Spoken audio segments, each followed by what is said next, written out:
Hello and welcome to engineers IQ। आज हम discuss करने वाले हैं क्विक रिवीजन या short note for strength of material. और ये इंपॉर्टेंट है for SSC JE, UP triple SC JE या जो भी कम्पिटेटिव एग्जाम्स होते हैं इंजीनियरिंग से रिलेटेड, उन सब के लिए। और सिविल और मैकेनिकल का ये कॉमन सब्जेक्ट होता है, तो आप मैकेनिकल के स्टूडेंट हैं तो भी आप इसको देख सकते हैं।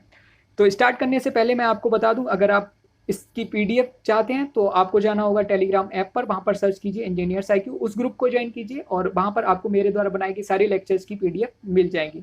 इस वीडियो को मैंने डिवाइड किया है 3 पार्ट में, यानी कि कंप्लीट शॉर्ट नोट का जो वीडियो है वो आपको 3 टाइम्स में मिलेगा, और जो भी वीडियो है वो आपको प्लेलिस्ट में अपलोड हो जाएगा। पहले से ही मैं 3 सब्जेक्ट्स के जो वीडियो हैं शॉर्ट नोट के वो अपलोड कर चुका हूँ, आप जाकर प्लेलिस्ट विजिट कर सकते हैं। प्लेलिस्ट की जो लिंक है वो मैं डिस्क्रिप्शन में प्रोवाइड करा दूंगा।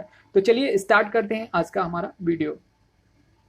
तो सबसे पहले हम बात करेंगे कि वेरियस क्वांटिटीज को कैसे डिफाइन किया जाता है, उसके magnitude, direction and point of application के अकॉर्डिंग। तो सबसे पहला इसमें पॉइंट आता है जीरो ऑर्डर टेंसर। तो ये होती हैं स्केलर क्वांटिटीज। इसमें सिर्फ और सिर्फ हमें रिक्वायर्ड होता है मैग्नीट्यूड, यानी कि किसी भी ऐसी क्वांटिटीज जिसमें सिर्फ हम मैग्नीट्यूड बता दें, जैसे कि वॉल्यूम हो गया या डेंसिटी हो गया या मास हो गया, इसमें सिर्फ मैग्नीट्यूड हम बता देते हैं तो हमें काम चल जाता है कि कितना इसका मैग्नीट्यूड है, बस काम खत्म। ठीक है। ऐसे ही अगर फर्स्ट ऑर्डर टेंसर की बात करें तो इसमें कहते हैं वेक्टर क्वांटिटीज। इन्हें डिफाइन करने के लिए हमको बताना पड़ता है मैग्नीट्यूड एंड डायरेक्शन। जैसे डिस्प्लेसमेंट हो गया, फोर्स हो गया, तो इनमें हमें बताना पड़ता है। जैसे कि हमने कहा फोर्स लगाना है 20 किलो न्यूटन, बट अगर किसी स्टेयर केस पे हमें फोर्स लगाना है 20 किलो न्यूटन का, तो हमने अगर उसके रॉन्ग साइड पे फोर्स लगा दिया तो वो तो स्लिप कर जाएगा। तो इसके लिए हमें क्या भी बताना पड़ेगा, डायरेक्शन कौन सी होनी चाहिए, यानी कंप्रेसिव या टेंसाइल या फिर कुछ भी हो सकती है डायरेक्शन। तो ये डायरेक्शन बताने के लिए हमें बताना पड़ा। डिस्प्लेसमेंट में भी ऐसे ही, मतलब किस साइड जाना है, डायरेक्शन अगर डिफाइन करनी पड़ रही है तो उसे हम कहेंगे फर्स्ट ऑर्डर टेंसर या वेक्टर क्वांटिटीज। ठीक है। फिर बात करते हैं सेकेंड ऑर्डर टेंसर। तो सेकेंड ऑर्डर टेंसर क्या होती है, टेंसर क्वांटिटीज इन्हें बोला जाता है सिंपली। इसमें क्या होता है, magnitude, direction and point of application, तीनों की आवश्यकता होती है। यानी कि पॉइंट ऑफ एप्लीकेशन हमें बताना, या प्लेन ऑफ एप्लीकेशन हमें बताना पड़ता है कि किस प्लेन पर ये जनरेट हो रहा है। जैसे कि हमें स्ट्रेस को डिफाइन करना है, या फिर मूवमेंट ऑफ इनर्शिया को डिफाइन करना है, या कह लीजिए सेक्शन मॉडुलस को डिफाइन करना है, तो हमें बताना पड़ेगा कि इसका पॉइंट ऑफ एप्लीकेशन क्या है और इसका डायरेक्शन क्या है और मैग्नीट्यूड क्या है। ठीक है। जो सेकेंड ऑर्डर टेंसर है, यहाँ से आपको एक बात याद रखनी है, सेकेंड ऑर्डर टेंसर जो क्वांटिटीज होती हैं उनको सॉल्व किया जाता है बाई मोहर सर्कल मेथड। यानी मोहर सर्कल के मेथड के द्वारा हम स्ट्रेस को और मोमेंट ऑफ इनर्शिया को और सेक्शन मॉडुलस, जो भी क्वांटिटीज टेंसर क्वांटिटीज होती हैं उनको हम सॉल्व कर सकते हैं। अब हम बात करते हैं कि हम वेरियस टाइप ऑफ डायरेक्शंस को कैसे डिफाइन करेंगे किसी भी 3D प्लेन में, और उनके अकॉर्डिंग फोर्स को कैसे डिफाइन किया जाता है। तो सबसे पहले बात करते हैं लॉन्गिट्यूडिनल डायरेक्शन। तो लॉन्गिट्यूडिनल डायरेक्शन ऑलवेज होती है अलोंग द लोड, या फिर कह लीजिए पैरेलल टू द लोड, यानी कि जिस डायरेक्शन में लोड लग रहा है उसे हम कहेंगे लॉन्गिट्यूडिनल डायरेक्शन। और उसके परपेंडिकुलर रिमेनिंग जो 2 डायमेंशंस होती हैं उनको हम क्या कहते हैं, लेटरल डायमेंशन। जैसे कि आप इस फिगर में देख सकते हैं, इधर लोड लग रहा है और इधर लोड लग रहा है, इस डायरेक्शन को क्या हम कहेंगे, लॉन्गिट्यूडिनल लोड, लॉन्गिट्यूडिनल डायरेक्शन। और फिर अगर रिमेनिंग जो डायरेक्शंस हैं जो कि इसके 90 डिग्री पर हैं, या फिर हम कह सकते हैं परपेंडिकुलर हैं, वो क्या है, इसकी लेटरल डायमेंशंस हैं। ठीक है, लेटरल डायरेक्शंस हैं। ऐसे ही नेक्स्ट जो फिगर है आप इसमें देख सकते हैं, इसमें लोड लग रहा है P इस साइड और P इस साइड, तो ये इसकी लॉन्गिट्यूडिनल डायरेक्शन होगी, और रिमेनिंग जो 2 डायमेंशंस हैं वो क्या होगी, इसकी लेटरल डायरेक्शन। ठीक है। ऐसे ही हम बात करते हैं एक्सियल डायरेक्शन की। तो एक्सियल डायरेक्शन डिपेंड नहीं करती है किसी भी टाइप के लोड पर, और जो ट्रांसवर्स डायरेक्शन होती है always perpendicular to the axial direction, और एक्सियल डायरेक्शन को ऑलवेज लिया जाता है जेड डायरेक्शन में, जो कि ये हमने इसमें दिखा रखा है। तो एक्सियल डायरेक्शन और लॉन्गिट्यूडिनल डायरेक्शन मेनली अगर हम न्यूमेरिकल सॉल्व करते हैं तो उसमें एक ही ले ली जाती है, बट अगर हम नॉर्मली देखेंगे तो एक्सियल डायरेक्शन डिपेंड नहीं करती है किसी भी टाइप के लोड पर। ठीक है। यहाँ से ये पॉइंट आपको याद रखना है, 1 नंबर के क्वेश्चन में यहाँ पर कंफ्यूज हो सकते हैं आप। नेक्स्ट बात कर लेते हैं स्ट्रेस के बारे में। तो स्ट्रेस क्या होता है, ये मैग्नीट्यूड होता है इंटरनली रेजिस्टिंग फोर्स के डेवलप जो किया जाता है किसी मेंबर के द्वारा। अगर हमने एक्सटर्नल फोर्स अप्लाई किया है तो उसको रेजिस्ट करने के लिए जो इंटरनली डेवलप्ड होते हैं जो रेजिस्टिंग फोर्स, उन्हें हम कहते हैं क्या, स्ट्रेस। ठीक है। ये ऑलवेज इंटरनली डेवलप्ड होता है, ये आपको याद रखना है। और स्ट्रेस को 2 कैटेगरीज में डिफाइन करते हैं हम, वेरियस तो उनमें से सबसे पहले है नॉर्मल स्ट्रेस, सेकंड है शियर स्ट्रेस। नॉर्मल स्ट्रेस क्या होते हैं, किसी भी एक ही मेंबर में एक ही लोड के द्वारा 2 टाइप के स्ट्रेसेस हो सकते हैं। जैसे कि कुछ इस टाइप का मेंबर है और इस पर मैंने यहाँ पर लोड लगाया है, तो ये मेंबर में इस टाइप से जब लोड हम अप्लाई कर रहे हैं तो ये मेंबर में अगर देखा जाए तो इस वाले फेस पर ये नॉर्मल स्ट्रेस जनरेट करेगा, बट यही लोड अगर बात करें इस फेस की तो इस फेस पर ये शियर स्ट्रेस भी जनरेट करेगा। तो आपको यहाँ से एक पॉइंट याद रखना है कि शियर स्ट्रेस के कारण ऑलवेज शेप चेंज हो जाता है, किसी भी जो मेंबर है उसका शेप चेंज हो जाएगा और डायमेंशन चेंज होती है ड्यू टू नॉर्मल स्ट्रेस। जैसे कि इस फेस पर मैंने ये नॉर्मल स्ट्रेसेस लगा रखे हैं, कुछ स्टेप से पी लोड लगाया, इसके कारण जो स्ट्रेसेस जनरेट हुए वो नॉर्मल स्ट्रेसेस हैं, ठीक है। तो इसके कारण जो चेंज होगा शेप कुछ स्टेप से, ये शेप चेंज नहीं शो करता, ये चेंज शो करता है डायमेंशंस के, यानी कि इसकी लेंथ कुछ इंक्रीज कर जा रही है और इसकी विड्थ कुछ डिक्रीज कर रही होगी, तो ये शो करता है नॉर्मल स्ट्रेस डायमेंशन चेंज को। ऐसे ही शियर स्ट्रेस की बात करें तो वो कुछ इस टाइप से, मान लिया मेरा मेंबर था और इस पर मैंने शियर स्ट्रेसेस लगाए, तो अगर ये फिक्स है नीचे से तो कुछ इस टाइप से इसकी शेप कुछ इस टाइप से हो जाएगी, यानी कि पहले ये अगर कुछ इस शेप में रहा और चेंज होके कुछ इस शेप में पहुंच गया है। तो इसको आप ऐसे भी याद रख सकते हैं, एस फॉर शेप शियर और एस फॉर शेप, ठीक है। याद रखने के लिए ये बस एक समझ लीजिए और कुछ नहीं। नेक्स्ट जो इसमें इंपॉर्टेंट पॉइंट है, इसमें आपको याद रखना है कि due to parallel forces always shear force होगा, और जो मैंने बताया अभी नॉर्मल फोर्सेस के कारण वो क्या होगा, नॉर्मल स्ट्रेसेस, ओके। और फर्दर नॉर्मल स्ट्रेसेस को डिफाइन वेरियस कैटेगरी में बांटा जाता है। सबसे पहला है एक्सियल और डायरेक्ट स्ट्रेस और सेकंड है वेरियस स्ट्रेस। तो एक्सियल और डायरेक्ट स्ट्रेस क्या होते हैं, जैसे कि कुछ स्टेप से मेरा कॉलम का मेंबर है और उस पर हम एक्सियल फोर्स लगा रहे हैं, यानी कि इसकी जो न्यूट्रल एक्सिस है उसके जस्ट न्यूट्रल एक्सिस पर अगर टोटल अप्लाइड जो फोर्स हैं उनका जो आर है यानी कि रिजल्टेंट है वो अप्लाई हो रहा है किसी भी उस मेंबर के एनए पर, तो फिर हम कहेंगे कि ये जो, या फिर कहेंगे सेंटर पर, तो हम कहेंगे कि ये क्या होगा, इसके लिए एक्सियल और डायरेक्ट स्ट्रेस जनरेट करेगा ये लोड, ठीक है। अगर यही लोड हम थोड़ा सा इसको हटा कर लगा देते हैं, यानी कि जो लोड है वो जो हमने अप्लाई किया है वो कुछ इस टाइप से हैं कि ये जो लोड जनरेट कर रहे हैं इस पर बेंडिंग, यानी कि हमने जो लोड अप्लाई किया कुछ इस टाइप से किया, इसकी एनए या सीजी ये थी और यहाँ से थोड़ा सा हटा के अगर हमने लोड अप्लाई किया तो ये इस मेंबर में बेंडिंग जनरेट करेगा, ठीक है, बेंडिंग या बकलिंग जनरेट करेगा, तो इसे कहते हैं बेंडिंग स्ट्रेसेस। नेक्स्ट बात कर लेते हैं शियर स्ट्रेस की। इसको फर्दर 2 टाइप्स में डिवाइड किया जाता है। नंबर 1 है डायरेक्ट शियर स्ट्रेस और टॉर्जनल शियर स्ट्रेस। तो डायरेक्ट शियर स्ट्रेस क्या होते हैं, अगर किसी भी मेंबर पर हमने डायरेक्ट कुछ इस टाइप से फिक्स्ड मेंबर था, इस पर कुछ इस टाइप से मैंने डायरेक्ट शियर फोर्स लगा दिया तो ये जनरेट करेगा इसमें डायरेक्ट शियर स्ट्रेस। बट किसी भी मेंबर में टॉर्सनल शियर स्ट्रेस क्या होते हैं, अगर कोई भी कुछ इस टाइप से मेंबर था और इस मेंबर में कुछ इस टाइप से इसकी ये एक्स जेड डायरेक्शन थी और इसकी ये एक्स डायरेक्शन और ये वाई डायरेक्शन, तो इसकी जो जेड डायरेक्शन है, जेड डायरेक्शन से हट के इसके राउंड में यानी कि जेड डायरेक्शन के अलोंग या फिर एक्स डायरेक्शन, ये जो एक्स डायरेक्शन है इस पर फोर्स अगर अप्लाई किए जाते हैं तो ये टॉर्सनल शियर स्ट्रेस जनरेट करेगा इस मेंबर में, ठीक है। तो ये आपको याद रखना है। स्ट्रेन की बात कर लेते हैं नेक्स्ट पॉइंट। तो स्ट्रेन क्या होता है, ये होती है fundamental quantity.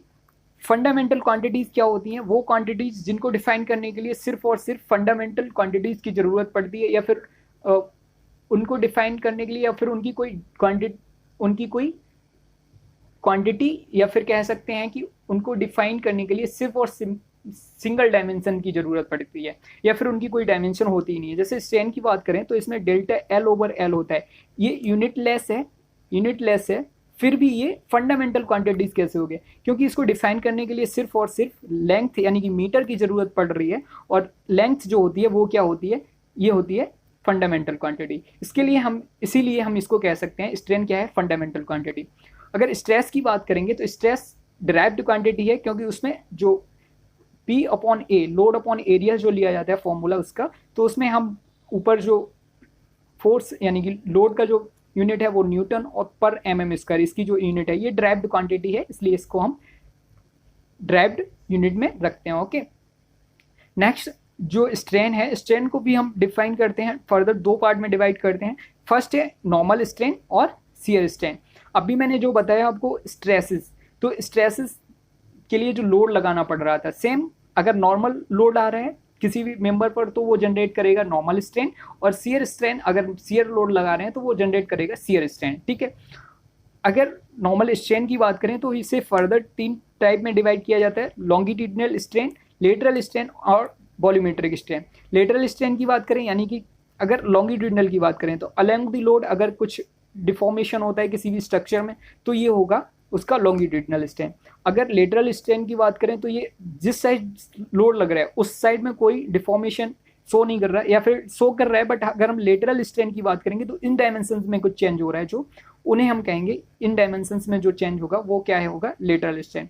Volumetric strain overall जो भी वॉल्यूम है उस किसी भी मेंबर का उसमें जो भी चेंजेस हो रहे होंगे तो उन सबको कहेंगे वॉल्यूमेट्रिक स्ट्रेन। अगर इस मेंबर की बात करें, अगर इसकी ये डायमेंशन ए है और ये बी है और इसकी हाइट सी है, तो इसमें लॉन्गिट्यूडिनल स्ट्रेन क्या होगा, अगर इधर लोड लग रहा है तो लॉन्गिट्यूडिनल स्ट्रेन की अगर हम बात करें तो ये होगा, मान लिया इसका लोड लगाने के बाद कुछ चेंज हो रहा है इसकी डायमेंशंस में, जो लेंथ है उसकी डायमेंशन में स्मॉनली डेल्टा ए, तो इसकी लॉन्गिट्यूडिनल जो स्ट्रेन होगा वो डेल्टा ए ओवर ए होगा। ऐसे अगर लेटरल स्ट्रेन की बात करेंगे तो इसकी लेटरल डायमेंशंस कौन कौन सी हैं, वी और सी, तो इसमें जो चेंज होगा वो क्या होगा, delta V over B and जो डेल्टा सी ओवर सी है ये क्या होगा इसका लेटरल स्ट्रेन, ओके। ऐसे अगर वॉल्यूमेट्रिक स्ट्रेन की बात करेंगे तो ओवरऑल टोटल इन सारे स्ट्रेन्स को ऐड कर देंगे, delta A over A plus delta B over B plus delta C over C, तो ये निकल के आ जाएगा वॉल्यूमेट्रिक स्ट्रेन। तो यहाँ से वॉल्यूमेट्रिक स्ट्रेन अगर रेक्टेंगल बार की बात करें तो अभी मैंने निकाल के दिखाया डेल्टा वी ओवर बी, यानी सारे स्ट्रेन को ऐड कर देंगे तो वो निकल के आ जाएगा वॉल्यूमेट्रिक स्ट्रेन, ठीक है। इसके जो फॉर्मूलेस हैं वो थोड़ा इंपॉर्टेंट है, आगे डिस्कस करेंगे। अभी सिर्फ आपको ये याद रखना है कि सारे स्ट्रेन को ऐड कर दिया जाता है तो वो निकल के आ जाता है वॉल्यूमेट्रिक स्ट्रेन, ठीक है। सिलेंड्रिकल बार के लिए अगर हम बात करेंगे तो ये हो जाता है volumetric strain 2 delta D over D plus delta L over L, यानी कि सिलेंड्रिकल बार कुछ इस टाइप से होगी और इसमें जो 2 डायरेक्शंस हैं, जो जेड डायरेक्शन है वो तो हमारी लेंथ हो गई, ठीक है, और 2 जो रिमेनिंग डायरेक्शंस हैं वो एक्स एंड वाई, वो दोनों सिर्फ उनमें जो डिफॉर्मेशन होगा वो दोनों डाया पर भी ही होगा, तो दोनों को ऐड कर सकते हैं, delta D over D delta D over D, तो इनको ऐड करने के बाद मुझे मिल जाएगा 2 डेल्टा डी ओवर डी, वही इस फॉर्मूले में लिख रखा है, ठीक है। ऐसे स्फेरिकल बार की बात करें तो तीनों डायमेंशन सेम होती हैं, तो टोटल चेंज इन डायमेंशन और मल्टीप्लाइड बाय 3 कर देंगे तो ये निकल के आ जाएगा मेरे पास स्फेरिकल बार के लिए टोटल वॉल्यूमेट्रिक स्ट्रेन जो यहाँ पर लिख रखा है, ठीक है, 3 डेल्टा डी ओवर डी। अब बात कर लेते हैं इंजीनियरिंग स्ट्रेस या स्ट्रेन और ट्रू स्ट्रेस या स्ट्रेन में क्या डिफरेंस होता है।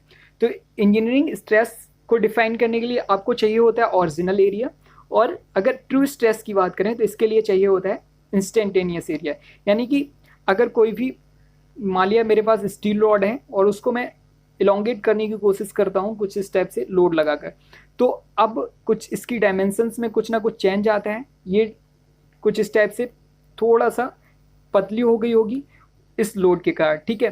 तो अगर इस डाया को अगर हम अब लेते हैं या फिर इस लेंथ को अगर अब हम लेते हैं तो ये होगा क्या, ट्रू स्ट्रेस, और अगर ओरिजिनल एरिया और डाया जो पहले जो था वो अगर हम लेते हैं तो इसको कहेंगे हम क्या, इंजीनियरिंग स्ट्रेस।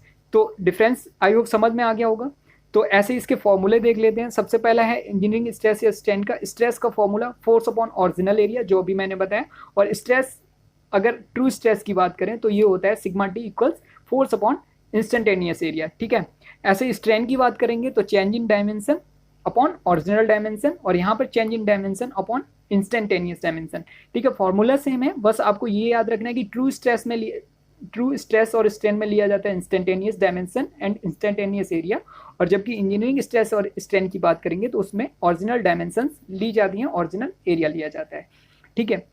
नेक्स्ट है सेंट वेनेंट थ्योरी। तो सेंट वेनेंट थ्योरी क्या कहती है, इसके अकॉर्डिंग कोई भी जो स्ट्रेसेस होते हैं, स्टार्टिंग में जब हम किसी भी मेंबर पर फोर्स लगाते हैं तो उसके कारण जो मेंबर में स्ट्रेसेस जनरेट होते हैं वो होते हैं इंस्टेंटेनियस स्ट्रेस, और वो स्ट्रेस 2 टाइम्स ज़्यादा होते हैं एवरेज या नॉमिनल स्ट्रेसेस के। यानी कि इस थ्योरी में ये बताया गया, जैसे कि आप इसमें देख सकते हैं, जो शुरू में मैंने मेंबर पर लोड लगाया उसके कारण जो स्ट्रेस जनरेट होगा वो कुछ इस टाइप से होंगी, बाद में ये इसकी जो स्ट्रेसेस हैं वो डिस्ट्रीब्यूट होते हैं धीरे धीरे और ये आ जाते हैं कुछ इस शेप में यहाँ तक। तो ये मतलब नॉमिनल स्ट्रेसेस होते हैं जो मैंने बीच में लाइन खींची है, और जो इंस्टेंटेनियस स्ट्रेसेस होते हैं जो शुरू में जनरेट होते हैं किसी भी मेंबर पर। ठीक है, तो अगर हम नॉमिनल या एवरेज स्ट्रेसेस की बात करेंगे तो वो तो हमें फॉर्मूला पता है P/A, बट अगर इंस्टेंटेनियस स्ट्रेस की बात करें तो वो होता है 2P/A। यहाँ से नोट पॉइंट आपको याद रखने हैं कि एवरेज स्ट्रेस और इंस्टेंटेनियस स्ट्रेस का जो रेशियो होता है वो 1/2 होता है। ऐसे ही अगर इसको उल्टा करके पूछ लिया जाए कि instantaneous stress upon average stress, या इनका रेशियो क्या होता है, तो फिर 2 होता है। ठीक है, ऐसे ही अगर आपसे पूछ लिया जाए इंस्टेंटेनियस स्ट्रेस जो होते हैं वो एवरेज स्ट्रेस से 100% मोर होते हैं। ऐसे ही अगर एवरेज स्ट्रेस की बात करें तो 50% लेस होते हैं फ्रॉम इंस्टेंटेनियस स्ट्रेस। ओके, ये इंपॉर्टेंट पॉइंट्स हैं आपको याद रखने। मैं आपको एक बात बता दूं, किसी भी शॉर्ट नोट को पढ़ने के लिए, किसी की भी शॉर्ट नोट पढ़ने के लिए अगर आपको उसको पढ़ना है तो सबसे पहले उसकी जो थ्योरीज हैं और या फिर जो भी उसमें लिखा हुआ है वो समझने के लिए, ये कोई नोट्स तो है नहीं जो सारी चीज़ें एकदम से समझ में आ जाएंगी। तो उसके लिए आपको क्या करना होता है, एक बार सिर्फ और सिर्फ समझ लेना है कि क्या पॉइंट्स क्या कह रहा है। अगर मेरा शॉर्ट नोट है तो मैं ही इसको ठीक से पढ़ पाऊंगा या फिर ठीक से इससे समझ सकता हूँ।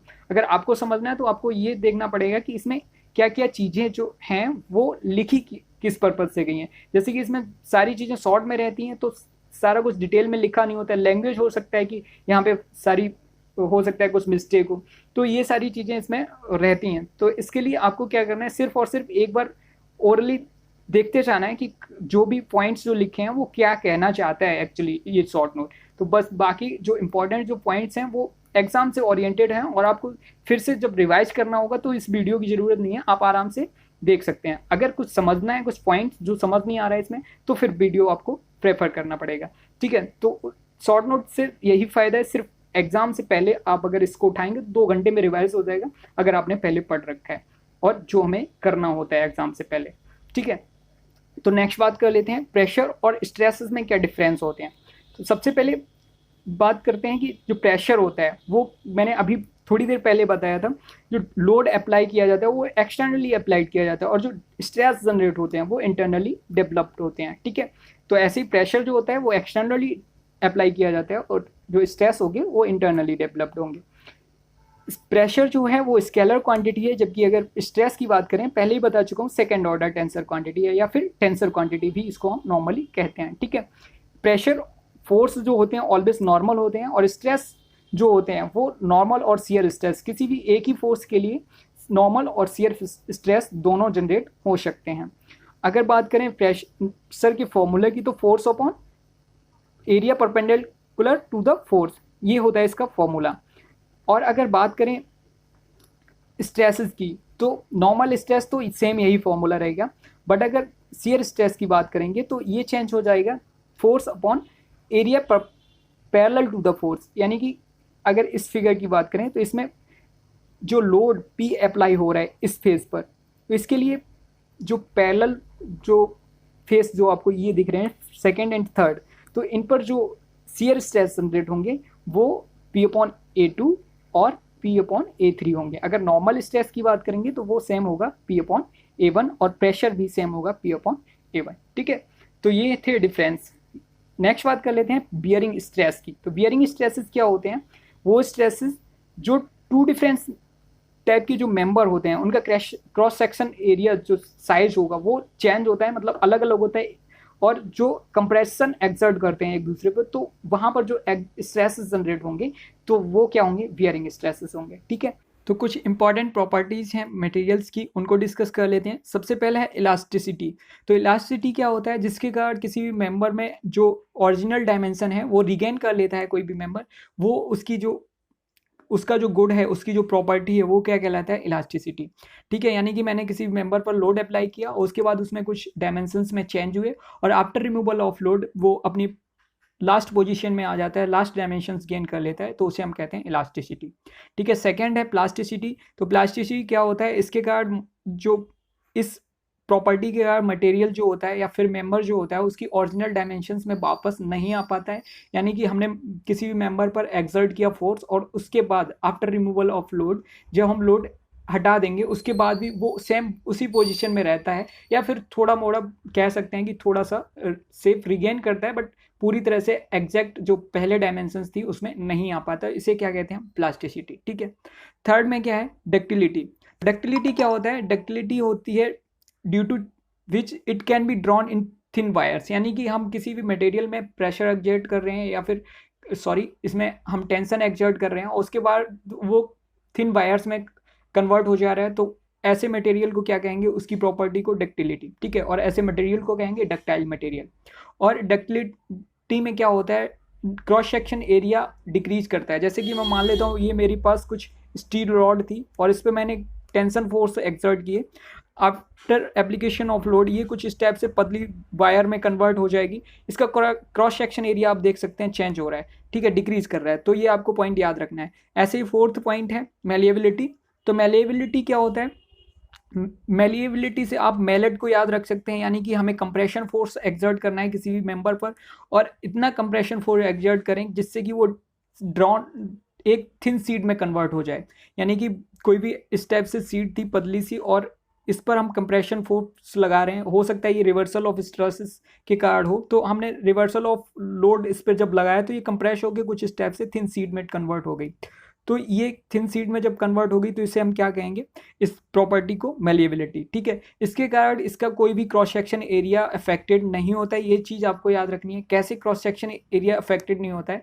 जैसे कि आप देख सकते हैं ये कोई मेंबर था और इसको कंप्रेस करने की कोशिश की गई तो ये कन्वर्ट हो जाता है थिन सीड में, बट अल्टीमेटली इसकी डायमेंशन अगर एक इंक्रीज करती है तो दूसरी डिक्रीज कर रही होती है। तो इस कारण से इसका क्या है? अगर इसकी जो ये वाला पोर्शन है इस पर कंप्रेशन लग रहा है यहाँ से, तो इसका अगर इसे हम एल मानते हैं तो एल डिक्रीज हो रही होगी, बट इसका जो ये वाला पोर्शन वो अल्टीमेटली इंक्रीज हो रहा होगा। इसलिए इसका क्रॉस सेक्शन एरिया कभी चेंज नहीं होता। ठीक है, ये है मेलिएबिलिटी। नेक्स्ट पॉइंट है इंड्योरेंस लिमिट। तो इंड्योरेंस लिमिट क्या होता है? ये डिफाइन किया जाता है रिवर्सल ऑफ स्ट्रेसेस पर। यानी कि अगर हम किसी भी मेंबर पर रिवर्सल ऑफ स्ट्रेसेस एक्सर्ट कर रहे हैं, उन पर रिवर्सल ऑफ स्ट्रेसेस लगा रहे हैं, तो मेंबर जब तक इंड्योरेंस लिमिट पर जैसे ही पहुंचेगा वैसे ही मेंबर फेल हो जाता है, या फिर इंड्योरेंस लिमिट से ऊपर मेंबर्स ऑलवेज फेल रहता है, बट इंड्योरेंस लिमिट से जस्ट नीचे मेंबर कभी भी फेल नहीं हो सकता। इसकी दो डेफिनेशन आप दे सकते हैं, यानी कि अप टू इंड्योरेंस लिमिट, यानी कि before endurance limit member fail नहीं होगा, बट जैसे ही इंड्योरेंस लिमिट पर पहुंचेंगे वैसे ही मेंबर फेल कर जाता है, या फिर over endurance limit always fail करेगा और below endurance limit never fails. ठीक है। और इसमें कुछ इंपॉर्टेंट जो पॉइंट है आपको बता चुका हूँ। रिपीटेशन ऑफ लोड के कारण जो रिवर्सल ऑफ स्ट्रेसेस आते हैं वो रिपीटेशन ऑफ लोड के कारण होते हैं। ठीक है। 6 पॉइंट है फटीग। फटीग क्या होता है? जो रिवर्सल ऑफ स्ट्रेसेस के कारण हम अभी उसमें इंड्योरेंस लिमिट से जब जनरेट कर देते हैं और उसके कारण मेंबर फेल होता है, तो उस फेलियर को क्या कहते हैं? फटीग फेलियर कहते हैं। ठीक है, यहाँ से ये आपको याद रखना है। तो up to endurance limit member fail नहीं होगा, जैसे कि इसमें आप देख सकते हैं इस डायग्राम में, और जैसे ही इंड्योरेंस लिमिट पर पहुंचता है तो मेंबर यहाँ से लेकर यहाँ तक फेल कर जाता है। ठीक है, कुछ इस टाइप से। और अगर मैं इंड्योरेंस लिमिट से नीचे की बात करता हूं तो नो फेलियर इसमें लिखा हुआ है। ठीक है, तो इससे आप समझ सकते हैं। नेक्स्ट पॉइंट है स्ट्रेंथ। तो स्ट्रेंथ क्या होती है किसी भी मटेरियल की? तो ये वो प्रॉपर्टी होती है जो डिस्क्राइब करती है कि किसी भी मेंबर की स्टैटिक लोड कैरिंग कैपेसिटी क्या है, मतलब वो कितना लोड ले सकता है। बट यहाँ डायनेमिक लोड कैरिंग कैपेसिटी की बात नहीं की गई है। डायनेमिक लोड कैरिंग कैपेसिटी की जब हम बात करेंगे तो वो आ जाता है टफनेस में। यानी कि अगर डायनेमिक लोड कैरिंग कैपेसिटी किसी भी मेंबर की हम देख रहे हैं तो वो उसकी टफनेस होती है। ठीक है, टफनेस बेसिकली क्या होता है? किसी भी मान लिया कोई भी मेंबर कितनी एनर्जी अब्जॉर्व कर रहा है आफ्टर रिमूवल ऑफ लोड, वो कितना उसको रिकवर कर पा रहा है, ये होता है उसकी टफनेस। जैसे कि मान लिया कोई स्प्रिंग है, स्प्रिंग पर कोई भी लोड मैंने लगाया और जिसने कुछ ना कुछ इसमें स्टोर कर ली एनर्जी, बट हम जैसे ही इस पर लोड हटाते हैं वैसे ही ये रिकवर करता है एनर्जी को, तो इसे बोला जाता है टफनेस। ठीक है। नेक्स्ट जो पॉइंट है 9th, टेनेसिटी। तो टेनेसिटी क्या होती है? Property which describes ultimate tensile strength. यानी कि जो टेनेसिटी होती है जो उसके कारण मेंबर में अल्टीमेट टेंसाइल स्ट्रेंथ आती है, या फिर कह सकते हैं मटेरियल की वो प्रॉपर्टी जिससे के कारण उसमें अल्टीमेट टेंसाइल स्ट्रेंथ होती है, और वो भी किसके कारण, स्टैटिक लोड कैरिंग कैपेसिटी के कारण। ऐसा नहीं है, इसमें भी डायनेमिक लोडिंग नहीं ली जाती है। 10 है क्रीप। तो क्रीप क्या होता है, ये टाइम डिपेंडेंट प्लास्टिक डिफॉर्मेशन होता है किसी भी स्ट्रक्चर में, किसी भी स्ट्रक्चर कह लीजिए या मेंबर में, यानी कि टाइम के अकॉर्डिंग कितना वो उसके जो प्लास्टिक उसमें कितना डिफॉर्मेशन हो रहा है। प्लास्टिक डिफॉर्मेशन से मतलब ये है कि जब उस पर लोड लगा रहे हैं तो जितना भी उसमें कंप्रेस हो जा रहा है, उसके बाद से वो उसी सेम पोजीशन में रहता है जितना कि वो कंप्रेस हो चुका है, तो ये प्लास्टिक डिफॉर्मेशन हो गया। या फिर सेकंड पॉइंट कह लीजिए time dependent decrease in rate of deformation. Deformation, rate of deformation का मतलब है टाइम से, रेट का मतलब ये होता है टाइम लग जाता है वहाँ पे, यानी कि जितना लेंथ में डिफॉर्म हो रहा है या डिफॉर्मेशन हो रहा है विद रिस्पेक्ट टू टाइम, वो क्या कहलाएगा, उसका क्रीप। ठीक है, ये होता है ड्यू टू डेड लोड और सस्टेन लोड, यानी कि स्ट्रक्चर या मेंबर पर जो भी लोड आ रहा है उसके कारण ये देखा जाता है क्रीप। ठीक है, अब बात करते हैं रिलैक्सेशन। तो रिलैक्सेशन होता है time dependent decrease in rate of stress. यहाँ पर डिफॉर्मेशन की बात हो रही थी, डिक्रीज इन डिफॉर्मेशन, दोनों में कंफ्यूज नहीं होना है। रिलैक्सेशन होता है रेट, यानी कि स्ट्रेस में कितना डिक्रीज हो रहा है टाइम के अकॉर्डिंग। तो दोनों में बस इतना डिफरेंस है, इसमें डिफॉर्मेशन को हम चेक करते हैं और इसमें स्ट्रेसेस को। ठीक है, तो नेक्स्ट देख लेते हैं क्या है, stress strength diagram for mild steel. तो ये काफ़ी इंपॉर्टेंट है, यहाँ से बहुत सारे एग्जाम में क्वेश्चंस पूछे जाते हैं। बस इसमें मैंने सिर्फ और सिर्फ इस डायग्राम को ही दिखाया, इसी से सारे पॉइंट्स को मैं आपके क्लियर करूंगा। तो सबसे पहले इसमें डायग्राम जो दे रखा है स्ट्रेस स्ट्रेंथ डायग्राम का, उसको आप देख लीजिए। बाई एक्सिस पे हम ऑलवेज ड्रॉ करते हैं स्ट्रेस को, और इसको टेस्ट किया जाता है किसी वार को, मान लिया यूटीएम में, यानी कि अल्टीमेट टेंसाइल स्ट्रेंथ मशीन में। तो इसमें क्या किया जाता है, जब हम बार पर कोई भी मान लेते हैं कुछ इस टाइप से वार थी, उस पर हम एक्सर्ट करते हैं टेंसाइल लोड।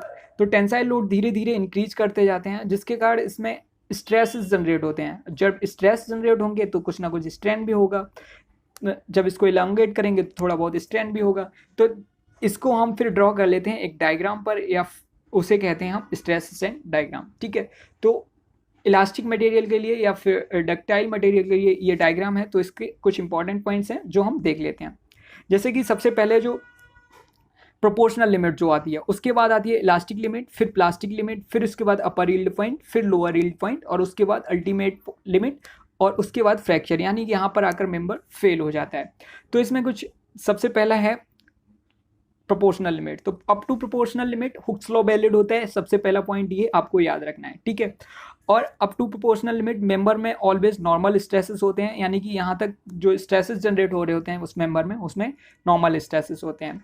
और नॉर्मल स्ट्रेसेस के कारण मैं पहले ही बता चुका हूँ वॉल्यूम चेंज होता है, और शियर स्ट्रेसेस के कारण शेप चेंज होता है। तो यहाँ पर जब तक अगर आपसे पूछा जाए प्रोपोर्शनल लिमिट के कारण किसी भी मेंबर का शेप चेंज होता है या वॉल्यूम चेंज होता है, तो आपको डायरेक्टली बता देना है, क्योंकि वहाँ पर जो स्ट्रेसेस होते हैं वो नॉर्मल स्ट्रेसेस होते हैं, तो वॉल्यूम चेंज होगा, शेप चेंज नहीं होगा। ठीक है, और अप टू प्रोपोर्शनल लिमिट जो स्ट्रेस स्ट्रेन डायग्राम है, उसका एरिया जो होता है उसको हम कहते हैं, जो यहाँ पर आप दे सकते हैं ड्रॉ कर रखा है, ये जो एरिया है इस एरिया को हम कहते हैं रेजिलियंस। रेजिलियंस का मतलब होता है फुल्ली रिकवरेबल एनर्जी, यानी कि यहाँ तक अगर मेंबर पर हम कोई भी फोर्स एक्सर्ट कर रहे हैं तो हमें जितना भी हम लोड उस पर लगा रहे हैं, जैसे ही रिमूव करेंगे लोड, वो आफ्टर सेम उसी पोजीशन में आ जाएगा, यानी कि सेम उतना ही लोड वो हमें रिकवर करके देगा और हम पर उतना ही लोड एक्सर्ट करेगा। ठीक है, तो ये हम इससे समझ सकते हैं। सेकेंड पॉइंट की बात करते हैं इलास्टिक लिमिट। तो इलास्टिक लिमिट पर जो स्ट्रेसेस होते हैं उनको हम कहते हैं प्रूफ स्ट्रेस।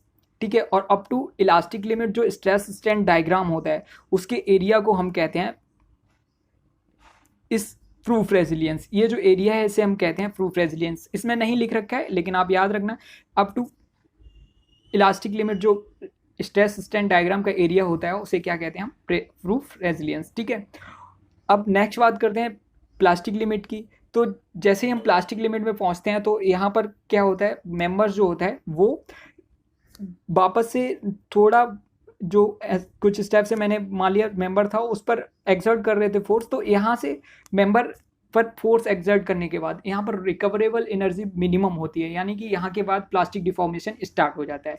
ठीक है, नेक्स्ट जो पॉइंट है अपर यील्ड लिमिट। तो अपर यील्ड लिमिट होती है अनस्टेबल लिमिट ऑफ स्टेट, इसीलिए इस पर डिजाइन कंसीडरेशन नहीं की जाती, यानी कि हम डिजाइन नहीं करते अपर यील्ड लिमिट पर अपने जो भी मेंबर्स हैं। नेक्स्ट जो है लोअर यील्ड लिमिट, तो लोअर यील्ड लिमिट वो लिमिट है जिस पर हम डिजाइन करते हैं किसी भी मेंबर के लिए, और इन्हीं स्ट्रेसेस को हम अपने कंसीडरेशन में लेते हैं डिजाइन की, ठीक है। और इसके जो अब लोअर यील्ड लिमिट है, लोअर यील्ड लिमिट से जो पार्टिकल्स होते हैं वो कंप्लीटली स्ट्रेसेस पार्टिकल हैं। यहाँ पर हमने लोड कह सकते हैं कि लोड लग चुके हैं। अब यहाँ के बाद जो मेंबर में स्ट्रेंथ होगी वो होगी रीअरेंजमेंट ऑफ पार्टिकल्स के कारण, यानी कि जो मेंबर होता है उस पर टोटल जो पार्टिकल्स होंगे, या फिर कह सकते हैं जो भी उसमें मटेरियल है वो उसमें जो पार्टिकल्स होते हैं वो एक दूसरे से कनेक्ट होके और थोड़ा सा और स्ट्रेंथ जनरेट कर लेते हैं, और फिर प्लास्टिक जोन जो क्रिएट होता है जो आपको दिख रहा होगा, यहाँ से यहाँ तक वो एनर्जी को यूज़ करते हैं, रीअरेंज करते हैं, और फिर यहाँ से जो ये जो पॉइंट है और यहाँ से अल्टीमेट पॉइंट तक ये वही एनर्जी यूज करते हैं जो इन्होंने अभी स्टोर की थी रीअरेंजमेंट ऑफ पार्टिकल्स के कारण, ठीक है। फिर अल्टीमेट लिमिट वो लिमिट होती है जो मैक्सिमम स्ट्रेसेस होते हैं किसी भी मेंबर पर, वो कहलाते हैं अल्टीमेट लिमिट, ठीक है। उसके बाद आ जाती है फ्रैक्चर लिमिट, जहाँ पर फेल कर जाता है मेंबर, इसे हम फ्रैक्चर पॉइंट या ब्रेकिंग पॉइंट भी कहते हैं, ठीक है। और इन स्ट्रेसेस को फ्रैक्चर स्ट्रेसेस भी कहेंगे। तो प्लास्टिक जोन से आपको कुछ याद रखना है, यहाँ से लोअर यील्ड लिमिट से यहाँ तक के पॉइंट को क्या कहते हैं, प्लास्टिक जोन। और मैं यहाँ पर बता चुका हूँ रीअरेंजमेंट ऑफ पार्टिकल होता है यहाँ पर, और इस जोन को हम जोन ऑफ प्लास्टिक फ्लो भी कहते हैं, ये चीज़ आपको याद रखनी है। और स्ट्रेन हार्डनिंग रीजन जो आपको ये दिख रहा है इसे कहते हैं हम स्ट्रेन हार्डनिंग रीजन। और जो मेंबर है after yield limit, lower yield limit, इस पर जो शियर स्ट्रेसेस वर्क करने लगते हैं। अब जब शियर स्ट्रेसेस वर्क करने लगते हैं तो हम पहले ही बता चुके हैं शियर स्ट्रेसेस के कारण शेप चेंज होता है, तो यहाँ से वॉल्यूम चेंज नहीं होगा बल्कि शेप चेंज शो करेगा कोई भी मेंबर। ये बहुत इंपॉर्टेंट है, आपको याद रखना है, no volume change only shape will change, ठीक है। तो ये याद रखना है। अब यहाँ पर एक जो फ्रैक्चर और ब्रेकिंग पॉइंट है, तो इसको क्या होता है जब मेंबर फेल हो जाता है, तो इस फेलियर को क्या कहते हैं हम, जब माइल्ड स्टील फेल होती है तो उस फेलियर को हम कहते हैं कप एंड कॉन फेलियर। और ये आपको याद रखना है, बहुत बार एग्जाम में पूछा जाता है। Cup and cone failure vertical से इसका एंगल जो होता है वो होता है 45 डिग्री। अब वर्टिकल से ले लीजिए चाहे इसे हॉरिजॉन्टल से ले लीजिए, 45 डिग्री है इसलिए ये 45 डिग्री ही आने वाला है, तो वैसे हम इसको वर्टिकल से ही कहते हैं ऑलवेज, ठीक है। प्रोसेस ऑफ फेलियर ये कहलाता है नेकिंग, और कप एंड कॉन फेलियर मैं आपको बता ही चुका हूँ। बाकी कुछ इंपॉर्टेंट पॉइंट्स इसमें रह गए हैं, वो ये है कि यहाँ से लेकर यहाँ तक टोटल जो एरिया है स्ट्रेस स्ट्रेन डायग्राम का टोटल एरिया, उसको हम कहते हैं टफनेस। यानी कि जो भी हम मेंबर उसमें यूज़ कर रहे थे वो टोटल एरिया इसका कहलाएगा टफनेस, जो आपको इसमें डायग्राम में यहाँ पर दिख रखा होगा, ठीक है। टोटल स्ट्रेस स्ट्रेन डायग्राम का एरिया कहलाता है टफनेस। काफ़ी इंपॉर्टेंट पॉइंट है, एग्जाम में पूछा गया है। तो चलिए नेक्स्ट पॉइंट देख लेते हैं क्या है। नेक्स्ट है कंपोजिट सेक्शन। तो कंपोजिट सेक्शन क्या होते हैं, ये बने हुए होते हैं टू डिफरेंट मटेरियल से और बिहेव करता है लाइक अ सिंगल यूनिट, यानी कि इसमें डिफॉर्मेशन अगर शो करेगा तो सेम डिफॉर्मेशन होगा। फर्स्ट मटेरियल में जितना डिफॉर्मेशन हो रहा होगा सेकंड में भी उतना ही डिफॉर्मेशन हो रहा होगा। इनको एनालाइज करने के लिए हमें यूज करनी पड़ती हैं टू इक्वेशंस ऑलवेज, चाहे किसी भी ट्विस्टिंग के लिए बात करें चाहे हम बेंडिंग के लिए बात करें, कैसे भी एनालाइज करेंगे तो टू इक्वेशंस यूज करते हैं। पहला equilibrium equation, second compatibility equation. तो इक्विलिब्रियम इक्वेशन में क्या कहता है कि टोटल जो लोड्स हैं दोनों मेंबर्स के द्वारा लिए जाएंगे, उनका जो लोड है वो कुछ इस टाइप से होगा। P1 अगर एक के द्वारा लिया जा रहा है तो और P2 दूसरे के द्वारा, टोटल लोड कितना लिया जाएगा P, ठीक है। सेकंड की बात करें तो ये होता है जो अभी बताया सिंगल यूनिट की तरह बिहेव करेंगे। टोटल डिफॉर्मेशन बराबर होगा, तो टोटल डिफॉर्मेशन कहाँ से आता है तो वो मैं आपको बता देता हूँ। हुक्स लॉ आपने देखा होगा जो अभी मैंने बताया उसमें स्ट्रेस स्ट्रेन डायग्राम में, उसमें मैंने डिस्कस नहीं किया है, सबको पता होता है इसलिए। तो उसमें नॉर्मली होता है sigma is directly proportional to epsilon, यानी कि stress is directly proportional to strain. तो यहाँ से अगर मैं कांस्टेंट लेता हूँ तो सिग्मा इक्वल्स हो जाता है ई इंटू एप्सिलॉन। यहाँ से अगर डेल्टा एल यानी एप्सिलॉन की वैल्यू रखेंगे और इनकी वैल्यू रखेंगे तो ये हो जाता है सिग्मा वाई ई, और डेल्टा एल की अगर वैल्यू निकालना चाहते हैं तो यहाँ से आ जाता है सिग्मा की जगह हम पी वाई ए रख लेते हैं और AE हो जाएगा और L ये जो मैं ऊपर ले जा रहा हूँ PL ओवर AE। तो ये ही मटेरियल के लिए अगर अलग अलग मटेरियल के दो कंपोजिट सेक्शन अगर बनाए जा रहे हैं तो P1 L1 A1 E1 जो मैंने यहाँ लिख रखा है, और ऐसे ही P2 L2 equals A2 E2 ये हो जाता है इसके लिए कंपैटिबिलिटी इक्वेशन। ठीक है, तो आपको याद रखना है टोटल डिफॉर्मेशन जो शो करेगा वो क्या होगा, इक्वल होगा, ये कंपोजिट सेक्शन के लिए। नेक्स्ट जो पॉइंट है इलास्टिक कांस्टेंट। तो टोटल कितने इलास्टिक कांस्टेंट्स होते हैं किसी भी मटेरियल के लिए, वो होते हैं 4, और ये डिफाइन करते हैं किसी भी मटेरियल की मैकेनिकल प्रॉपर्टीज़ को। ठीक है, और मैकेनिकल प्रॉपर्टीज़ कभी भी किसी भी मटेरियल की चेंज नहीं होगी, टाइम चाहे चेंज कितना भी हो जाए और उसका कंपोजिशन भी कितना भी चेंज कर लें आप, यानी कि स्टील में कितना भी कार्बन कंटेंट आप इंक्रीज करें या डिक्रीज करें, उसकी जो मैकेनिकल प्रॉपर्टीज़ हैं या फिर इलास्टिक कांस्टेंट्स हैं वो कभी चेंज नहीं हो सकते। जैसे कि अगर हम ई की बात करें, मॉडुलस ऑफ इलास्टिसिटी, तो वो होता है किसी भी स्टील के लिए 2 × 10⁵ तो ये कभी चेंज नहीं हो सकता, चाहे आप उस स्टील के कंटेंट कार्बन कंटेंट को इंक्रीज करते जाएं या डिक्रीज करते जाएं। माइल्ड स्टील ले लें चाहे कास्ट स्टील ले लें, सारे स्टील के लिए अगर ई की वैल्यू देखेंगे तो वो 2 × 10⁵ ही होती है। तो इनके फॉर्मूलाज के बारे में डिस्कस कर लेते हैं। सबसे पहले यंग मॉडुलस ऑफ इलास्टिसिटी जो डायरेक्ट आता है हुक्स लॉ के according, sigma is directly proportional to epsilon से, तो यहाँ से डायरेक्ट हम कह सकते हैं normal stress upon normal strain. ठीक है, सेकंड फॉर्मूला है मॉडुलस ऑफ रिजिडिटी, तो ये होता है shear stress upon shear strain, इसे जी से डिनोट करते हैं, इंपॉर्टेंट है, और इसे शियर मॉडुलस भी कहते हैं, आपको याद रखना है। थर्ड पॉइंट है बल्क मॉडुलस, इसे के से डिनोट करते हैं, इसका फॉर्मूला होता है normal stress upon volumetric strain sigma N over delta V over B. इसे नॉर्मल स्ट्रेस को सिग्मा एन से और वॉल्यूमेट्रिक स्ट्रेन मैं पीछे बता चुका हूँ डेल्टा वी ओवर बी से डिनोट करते हैं। नेक्स्ट है पॉइजन रेशियो। तो पॉइजन रेशियो काफ़ी इंपॉर्टेंट फॉर्मूला है, बहुत बार एग्जाम में पूछा गया और इससे रिलेटेड क्वेश्चंस भी आते हैं, तो आपको याद रखना है। सबसे म्यू से इसे डिनोट करते हैं, और लेटरल या ट्रांसवर्स स्ट्रेन ऊपर रहता है यानी अपॉन में होता है लॉन्गिट्यूडिनल स्ट्रेन।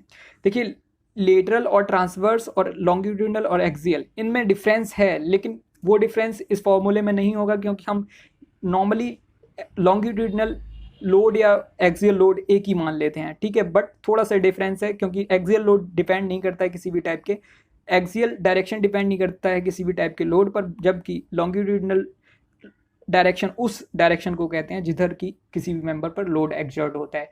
ठीक है, तो ये अलग बात है। यहाँ से आपको सिर्फ ये याद रखना है कि lateral strain upon longitudinal strain इसका फॉर्मूला होता है। ठीक है, पॉइजन रेशियो में कुछ इंपॉर्टेंट पॉइंट्स हैं वो आपको याद रख लेने हैं, जैसे कि इसकी जो रेंज होती है वो 0 to 0.5, यानी मैक्सिमम वैल्यू इसकी 0.5 और मिनिमम 0 हो सकती है। बट एक चीज़ यहाँ से आपको याद रखनी है कि जो लिमिट जो है वो हम लेते हैं -1 से 0.5, यानी कि रेंज की अगर हम बात करेंगे तो -1 से 0.5 होती है, और जो -1 वैल्यू है वो ओनली होती है ह्यूमन टिश्यूज जो होते हैं उनके लिए, ये होता है पॉइजन रेशियो -1। ठीक है, ये काफ़ी इंपॉर्टेंट पॉइंट है, आपको याद रख लेना है। नेक्स्ट है रिलेशन बिटवीन इलास्टिक कांस्टेंट, यानी कि जो पीछे हमने E K mu and G elastic constant पढ़े हैं उनमें रिलेशन क्या होता है। तो फर्स्ट आपको याद रख लेना है, सबसे पहला है जी, यानी कि शियर मॉडुलस के लिए जी इक्वल्स ई अपॉन 2 × 1 + म्यू। अब इसकी रेंज वेरी करता है EY3 से EY2 तक। तो ये कैसे निकालते हैं, हमें अभी म्यू की वैल्यू पता है, मिनिमम 0 होती है और मैक्सिमम 0.5 होती है। यहाँ पर -1 वैल्यू यूज़ नहीं करेंगे, सीधी सी बात है, क्योंकि वो हमारे किसी भी टाइप के मटेरियल के लिए नहीं है, वो ह्यूमन टिश्यूज़ के लिए, तो वो हम वैल्यू यहाँ पर यूज़ नहीं करेंगे। ठीक है, तो 0 अगर हम वैल्यू रखते हैं इस फॉर्मूले में तो मिलता है मुझे EY3 जी की वैल्यू, और अगर हम यहाँ पर 0.5 पुट करते हैं तो हमें मिलती है EY2 वैल्यू जी की। ठीक है, तो ये रेंज आपको यहाँ से निकाल लेनी है। ऐसे ही सेकंड की बात करें, ये रेंज काफ़ी इंपॉर्टेंट है, बहुत बार एग्जाम में पूछी गई है, तो इसलिए आपको देख लेना कैसे निकालनी होती है। ऐसे ही बल्क मॉडुलस की बात करें के की, तो ये होता है E अपॉन 3 × 1 - 2 म्यू। इसकी रेंज अगर हम निकालनी है तो 0 रख दीजिए म्यू की जगह पर, और यहाँ से निकल के आ जाएगा E/3 मिनिमम वैल्यू, और मैक्सिमम वैल्यू अगर निकालनी है तो यहाँ पर म्यू की जगह पर 0.5 रख दीजिए, और यहाँ से निकल के आ जाएगी इन्फिनाइट, यानी कि ये जो 1 - 1 हो जाता है, फिर यहाँ पर 0.5 करेंगे मल्टीप्लाई 2 से, तो यहाँ 1 - 1 हो जाएगा, तो ये इन्फिनाइट वैल्यू आएगी, यानी कि E/0 कुछ इस टाइप से हो जाता है, तो इसकी वैल्यू क्या होती है, इन्फिनाइट। ठीक है, तो बल्क मॉडुलस इन्फिनाइट कब होगा ये आपको थोड़ा इंपॉर्टेंट है, देख लेना है। बल्क मॉडुलस का फॉर्मूला मुझे पता है sigma N over delta V over B होता है। ठीक है। अगर किसी भी नीचे वाले जो डिनोमिनेटर है उसको जीरो करना है तो क्या, सॉरी, इसकी टोटल ओवरऑल वैल्यू इन्फिनाइट लानी है, तो इसका मतलब ये है कि इसका जो डिनोमिनेटर है वो जीरो रहा होगा। तो यानी कि total change in volume zero है किसी भी मटेरियल के लिए, तो उसका बल्क मॉडुलस के इक्वल्स इन्फिनाइट होता है। तो ऐसे मटेरियल का क्या होगा, उसमें टोटल वॉल्यूम चेंज हो ही नहीं रहा है, यानी कि जीरो है। तो इसका मतलब ये है कि जो मेंबर है वो कैसा है, इनकम्प्रेसिबल है। काफ़ी इंपॉर्टेंट पॉइंट है जो यहाँ पर लिख रखा है, मेंबर इनकम्प्रेसिबल है। कैसे है वो मैंने आपको बता दिया है। और 0.5 पर के की वैल्यू क्या आती है, इन्फिनाइट आती है। ये भी आपको याद रखना है, ठीक है।